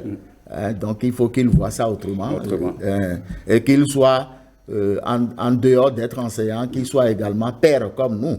Non pas parce que les parents démissionnent et remettent les enfants à la disposition des enseignants, mais disons, ce n'est que de la main dans la main. C'est une chaîne. Voilà, c'est une chaîne. Et lorsque un maillon vient à perdre un peu la vitesse, c'est mauvais pour tout le reste. Ça devient compliqué. C'est ça. Eddie Kamikoto, vous avez voulu réagir sur la question. Oui, je pense aussi que les enseignants au Bénin ne sont pas suffisamment formés. Et qui devrait en principe les former, c'est l'État. Parce que vous savez, l'enseignant reçoit d'abord une formation académique, ensuite une formation pédagogique dans une école normale. Et puis, chacun l'a dit, l'enseignant est un éducateur. Mais combien sont-ils ces enseignants-là qui savent, par exemple, comment aborder les enfants qui, une fois à l'école, changent tout de suite de carapace? Peut-être qu'il devient un peu trop agité, ou peut-être qu'il est retranché dans son coin. Combien d'enseignants arrivent à aider ces enfants-là? Vous savez, au-delà de l'aspect académique, au-delà de l'aspect pédagogique, il y a une formation psychologique, la psychologie de l'enfant et de l'adolescent. C'est vrai que cela se transmet comme connaissance dans les écoles normales, mais en réalité, c'est de quelle manière ça se fait? Et ça devrait être une formation continue. C'est que chaque période de vacances, par exemple, on doit pouvoir rappeler les enseignants, si c'est 1 semaine, 2 semaines, et leur faire un recyclage, une remise à niveau par rapport à ces détails que nous abordons. Il ne s'agit pas, parce qu'on en a connu des enseignants qui étaient très bons dans leur matière, mais qui n'ont pas pu véritablement aider les apprenants qui étaient à leur charge, parce qu'ils n'ont pas eu cette fibre-là, de pouvoir détecter les problèmes auxquels ils étaient confrontés leurs apprenants. Et puis, l'enseignant doit pouvoir avoir l'agilité de le faire. Il doit avoir l'agilité de le faire parce que des apprenants ont échoué, pas parce qu'ils ne connaissaient pas. Des apprenants ont échoué, pas parce qu'ils étaient nuls, mais ils ont échoué parce qu'ils avaient des difficultés à la maison, difficultés que ni les parents n'ont pu détecter, ni les enseignants n'ont pu détecter. Personne d'ailleurs ne les a détectés. Et donc, ça a été véritablement pour eux un cauchemar. Je me rappelle de cette apprenante-là qui disait, à la maison, on nous dit étudier, ne laissez pas les cahiers. On vient à l'école, tout le monde dit étudier, ne laissez pas les cahiers. Les proches nous disent étudier, ne laissez pas les cahiers. Mais jamais personne ne nous demande quels sont vos problèmes intimes. Donc, ça pose un problème qu'il faut pouvoir résoudre à la longue. Je pense, comme je l'ai dit, que les enseignants doivent bénéficier quand même de ces formations régulières pendant les périodes de congés ou de vacances, parce qu'on ne finit pas d'apprendre et on ne finit pas aussi de se faire former. Un enseignant qui ne sait pas comment se comporter devant telle ou telle autre situation comportementale de son apprenant restera malheureusement, impuissant. Alors, je voudrais... D'accord, finissez. Je voudrais rapidement ajouter un mot. Camille l'a dit, la formation des enseignants, c'est un véritable problème. Hein? N'allons pas simplement jeter la pierre aux parents, mais nous aussi, est-ce que nous mettons en application réellement ce que l'on nous dit de faire face aux apprenants? Vous voyez, donc tout ça, ça crée un désordre. où l'arsenal juridique aussi, chers parents, ne nous aide pas. Normalement, cette histoire de châtiment corporel devait être une cuisine que devait être quelque chose qu'on devait cuisiner à l'interne, pas mettre ça sur les médias. Parce que lorsque vous dites à vos enfants, l'enseignant n'a plus d'autorité sur lui, ça pose un problème. Or, les parents, eux-mêmes à la maison, malheureusement, n'ont plus d'autorité sur les enfants. Alors, où est-ce que les enfants verront quelqu'un, un chef, qui va les cadrer? Donc, l'arsenal juridique, toute cette bataille médiatique qui est faite autour du châtiment corporel n'est pas de nature à nous aider, à aider l'école, à établir une relation saine entre parents et les enfants sont au courant que quoi qu'il arrive, ils peuvent courir tout sauf le châtiment. Sauf le châtiment corporel. Or, je voudrais vous dire, quel enseignant va punir un apprenant parce qu'il veut lui faire mal? Non. La punition a d'abord un rôle de correction. On corrige l'enfant en le punissant. Donc, chers parents, vous ne nous aidez pas sur ce plan. Et peut-être que nous allons revoir les tests en la matière et donner un peu plus d'autorité à l'école. Parce qu'aujourd'hui, l'école est fragilisée. L'école est fragilisée. Alors, on va aborder la question des élèves manipulateurs. Ce sont ces élèves-là qui, en fait, créent la scission entre les parents. C'est eux qui empêchent, en fait, la collaboration entre les parents et les enseignants. C'est-à-dire que tout ce qui se passe à l'école et que le maître tend à vouloir rapporter cela à ses parents, il a la manière d'amadouer son enseignant pour que cela ne se fasse plus. C'est des élèves manipulateurs. Il y en a. Je dirais que vous êtes surveillant de collège. Moi, j'ai été élève aussi, donc je sais un peu les vices. Quand on est élève, je connais un peu nos vices. En tant que communicateur, il sait un peu comment les choses se passent. Alors, il est dans la communauté comme nous tous. Alors, la question des élèves manipulateurs. Oui, ça c'est, j'avoue que tout n'est pas rose partout. Ouais. Hein, donc vous avez des enfants. Et lorsque vous prenez 3 enfants par exemple, dont vous êtes géniteur, bon, il y en a qui sont manipulateurs, il y en a à l'interne même déjà, à la maison. À la maison parce que l'un va signaler sa maman à papa, ou bien vice-versa, ou bien sa grande soeur à papa, ainsi de suite. Oui. Donc c'est déjà ça, et il faut faire avec. Disons que il y a tout ça là qui forme le monde, et il faut faire avec. Mais il revient aux parents d'avoir les réflexes d'analyse ou bien de connaissance, de vraie connaissance de ces enfants pour savoir qui est qui et qui peut faire quoi.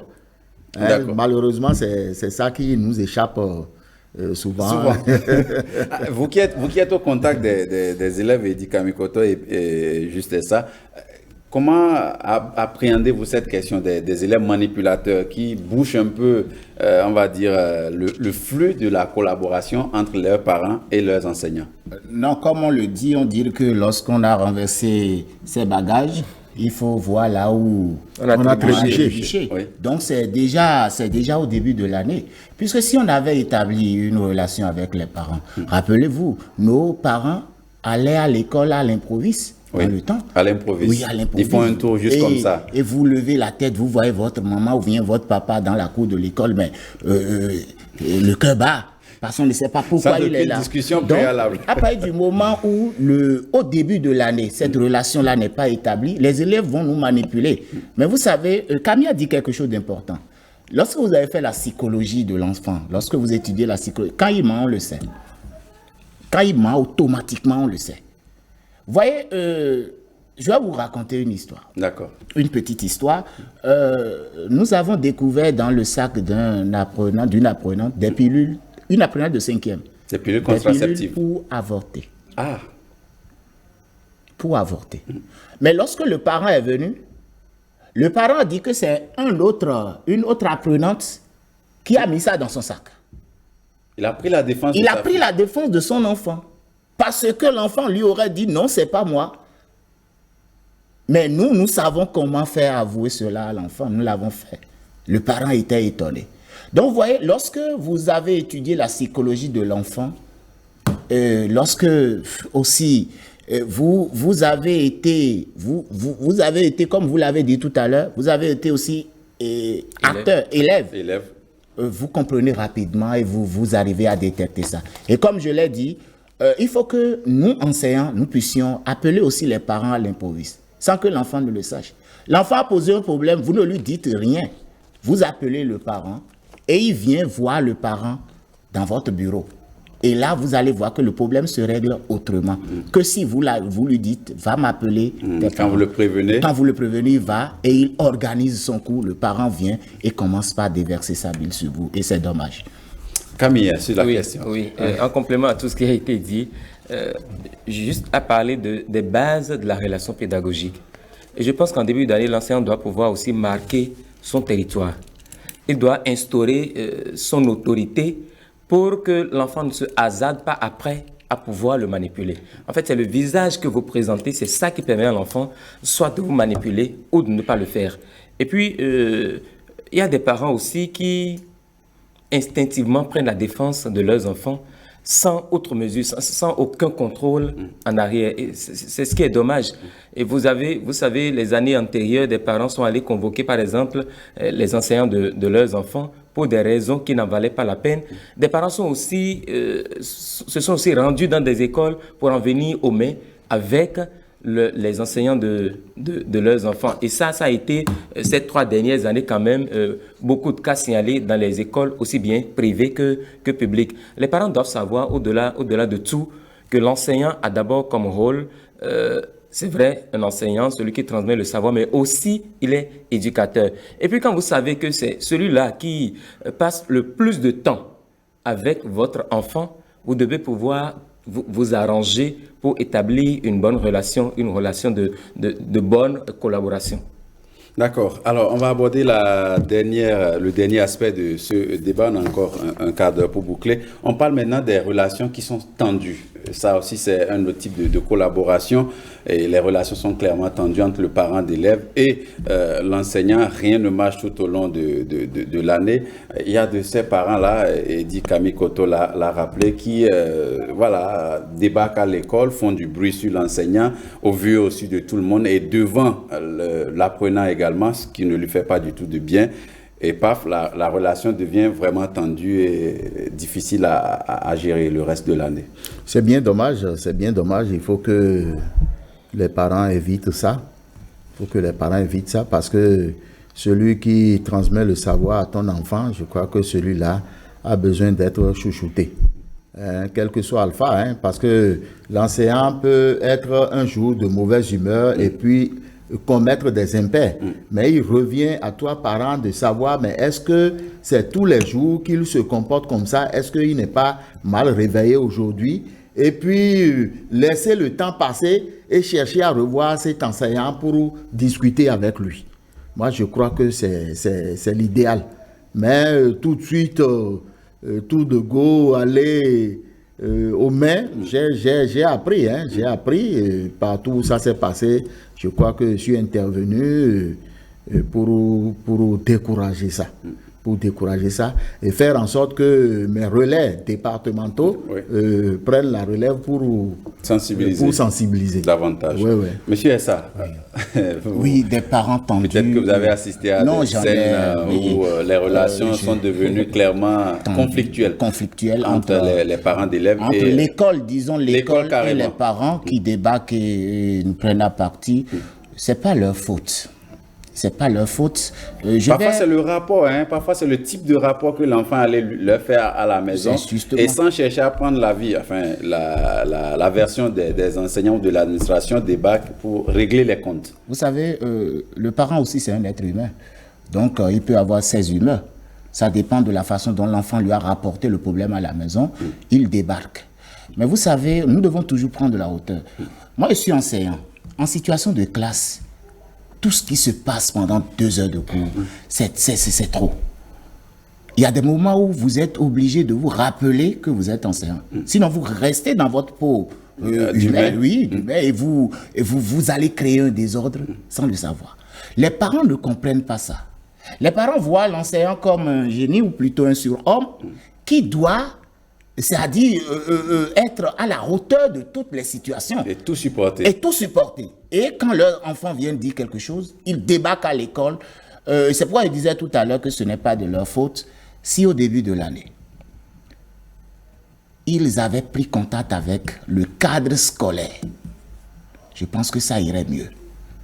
Si les enseignants aussi, lorsqu'un cas, parce qu'il faut apprendre à observer les enfants, lorsque vous les observez à un moment donné, vous prenez la décision vous-même de convoquer les parents et d'en arriver, n'est-ce pas?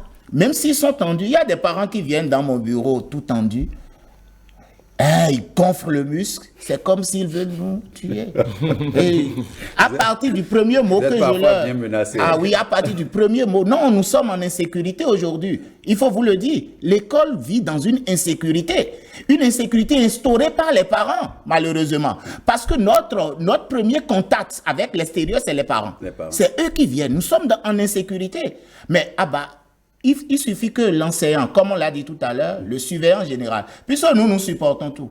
D'abord, c'est le surveillant général. Si le surveillant a les mots qu'il faut, le parent va s'adoucir, il va s'assagir, et là, le dialogue ira. Il y a des moments donnés où moi, je suis obligé, je laisse le parent tout dire, déverser sa bile, comme on le dit souvent, il finit et je dis, vous avez fini. Maintenant, assez. C'est bon, on va discuter. On va discuter. Il faut aussi que nous puissions créer le cadre, n'est-ce pas, de dialogue, d'échange, pour que le parent aussi se sente d'abord en sécurité. Il ne faut pas que lorsqu'il vient, nous le recevons automatiquement avec le bruit. Et c'est là où l'école doit être psychologiquement assise. Malheureusement, nous n'avons pas de psychologues dans nos collèges et ça joue beaucoup contre nous. C'est à croire que le SG est entré dans mon Il vous a marché sur la langue. Je vous assure. J'allais le dire, toutes les écoles devraient pouvoir disposer de psychologues ou de psychopédagogues parce qu'il y a des situations que seuls les surveillants généraux, le censeur, le directeur ne peuvent résoudre. Il y a des parents que le surveillant, en principe, ne devrait pas recevoir. Comme le SG l'a dit, quand le parent vient avec un certain tempérament, il faut quelqu'un qui ait pris de l'avance, qui a anticipé, qui a compris pour le recevoir. Pour le recevoir. Et le SG, peut-être que lui a été diplomatique dans cette situation-là, mais tous les surveillants généraux n'ont pas cette aptitude-là. Et donc, ça pose déjà un problème. Et je me demande pourquoi est-ce qu'aujourd'hui, au Bénin, nous disposons des personnes formées dans cette filière-là, et que l'État ne décide pas encore à pouvoir les écoles de ces compétences. C'est quand même bien dommage. Et puis, je voudrais réagir. Si vous avez 50 apprenants dans une classe, c'est supposé que vous avez 50 sensibilités différentes. Voilà ce que les parents doivent aussi savoir. Un enseignant, ce n'est pas comme le SG l'a dit aussi, ce n'est pas un super homme. Il est parfois très difficile de canaliser. De fédérer 50 sensibilités différentes. Ce n'est pas chose aisée. Ça n'a jamais été facile. Et il vous suffit de faire un rappel à l'ordre, de leur tourner le dos pour que les mêmes reproches que vous avez faits reprennent. Donc ce n'est pas aisé de transmettre le savoir. Et puis les parents qui viennent avec des tempéraments un peu tendus, les raisons peuvent aussi s'expliquer par le fait qu'ils aient à la maison, par exemple, ou bien que leur enfant soit enfant unique. Il y a des parents qui se disent c'est le seul enfant que j'ai et donc je dois pouvoir le chouchouter, mais c'est là même l'importance du dialogue avec l'enseignant. Parce que l'enseignant n'en sait rien. Des parents qui supposent, par exemple, aussi que leurs enfants ont traversé beaucoup d'épreuves quand ils étaient enfants. Ils ont eu une enfance difficile et donc il faut pouvoir les garder précieusement. Les accepter tels qu'ils sont. Mais on n'a pas donné cette information à l'enseignant pour qu'il sache que voilà les informations qui devraient pouvoir aider l'enseignant à gérer les enfants avec leurs différences individuelles. Et donc, la relation en début d'année entre enseignants et parents doit pouvoir s'établir et clairement. Moi, je pense même qu'on devrait organiser de façon trimestrielle des séances uniquement avec les enseignants et les parents de tous les apprenants. C'est vrai, comme nous l'avons dit, des écoles convoquent les parents, mais les parents ne se manifestent pas parce que simplement, ou peut-être, on est tellement en quête du gagne-pain ou les tâches professionnelles ne nous donnent pas. Mais je pense que nos enfants étant nos valeurs, nos enfants étant nos fiertés, on doit pouvoir aussi leur consacrer un peu de temps. Un petit mot. Rapidement. En ce qui concerne la réunion des parents d'élèves, par exemple, on convoque les parents, ils ne viennent pas. Nous prenons les noms. Ceux dont les parents ne sont pas venus le lundi, on les renvoie. Les parents se présentent. Ils disent pourquoi vous avez renvoyé mon enfant. Ça veut dire que c'était possible pour lui de se présenter à l'Assemblée générale. Je pense que vous avez encore du travail en ce qui concerne les parents, nos parents.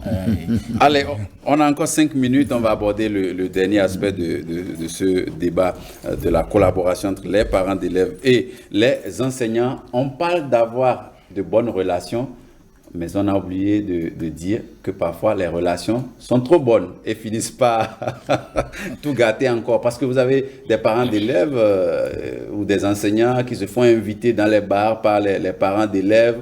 Après, il y en a qui empruntent même de l'argent. Ça devient une relation au-delà de ce qu'on devait espérer, ou bien des enseignants qui fréquentent la maison de leurs élèves, s'asseoir, manger, se faire servir, envahissant à la limite. On voit un peu de tout, hein. Je vous fais rire apparemment. Mais c'est vrai, c'est une réalité. Non, c'est vrai. Je pense qu'il y a un de mes directeurs que je salue au passage d'abord, M. Assogba, qui dit souvent qu'il y a des limites qu'on ne doit pas franchir. Dans nos relations avec les parents. Ouais. Si vous me voyez un jour boire dans un bar avec un parent, c'est que mon autorité est à terre. Et je peux aller manger chez un parent. Mais ça veut dire que les liens entre moi et ce parent dépassent déjà les liens de l'école. Parce que on évite même qu'en mangeant, que nos élèves nous voient. Et je vais chez eux, je vais manger. Non, ça veut dire que les liens dépassent déjà les liens de l'école. Mais si je dois rester strictement dans les liens de l'école, un parent ne peut pas m'inviter dans un bar. Qu'est-ce que nous irons faire dans un bar? Il n'y a rien à faire là-bas. Donc, l'enseignant, nous mesurons ça et nous le disons à nos collègues, ils le savent. L'enseignant ne doit pas aller à ces dérives-là. Puisque, d'abord, ça abat complètement son autorité. L'enfant n'a plus de respect pour lui. Et peut-être que on aura une autre émission spécialement sur ça, entre les relations que les enseignants aussi établissent avec les apprenantes. Les enseignants établissent avec les apprenants et les apprenantes. Parce que quand ça va... On peut mettre ça en débat Vous voyez un peu pour qu'on puisse savoir, l'enseignant puisse connaître les limites à ne pas franchir. D'accord. Eddie Kamikoto, pour finir, après on va boucler avec le président qui aura la dernière prise de parole. Les relations poussées, il faut les éviter. Il faut les éviter au maximum. L'enseignant doit pouvoir marquer son territoire et se donner des principes de vie, des principes par rapport même à sa fonction. On parle de la déontologie du métier, il y a des normes et il y a des limites à ne pas franchir. Et puis plus loin, vous savez, je reviens toujours sur ça, sur la formation. Cette information capitale que vous venez d'aborder, 5-10 minutes suffirait pour en parler aux enseignants. Les animations pédagogiques de zone qui s'organisent, malheureusement, les thématiques qui sont abordées ne touchent que l'aspect pédagogique ou ne touchent souvent que l'aspect pédagogique. Alors que voilà des détails qu'on pourrait aussi aborder pour aider les enseignants qui n'avaient pas l'information à pouvoir se l'approprier, à pouvoir se corriger. Parce qu'on commet parfois des erreurs par ignorance. On commet des erreurs par ignorance, on commet des erreurs parce qu'on ne sait pas. Et donc on peut choisir par exemple comme thématique pour les animations pédagogiques de zone qui s'organisent dans les écoles, aussi bien pour les privés que pour les publics, ces thèmes-là ou ces sujets-là qui pourraient aider les enseignants à mieux se comporter, à mieux accomplir leur mission, à soigner leur image. Alors, Président, pour terminer, Président Epiphane Azon, on parle de ces relations trop poussées qui font tomber l'autorité de l'enseignant et devant les parents et vis-à-vis de leurs propres apprenants. Oui, c'est bien dommage. C'est bien dommage. Je crois qu'il faut connaître les types de relations qu'il faut mener entre parents et enseignants. Mais moi, je fais toujours un clin d'œil à l'administration. Oui. À l'administration, parce que il faut... Qui doit aussi surveiller un peu l'attitude des enseignants. Les surveillants généraux, bon, je rencontre comme ça un surveillant général qui est professeur de français, mais qui est psychologue également, sans avoir fait la formation. Mais ce n'est pas pareil chez tous les surveillants généraux. Oui. Donc, c'est à me demander s'il ne faut pas, disons, une filière qui forme les surveillants généraux. Bon, les psychologues peuvent être déployés comme surveillants généraux dans les collèges. Pas que des professeurs de SVT ou professeurs de sport ou professeurs de français.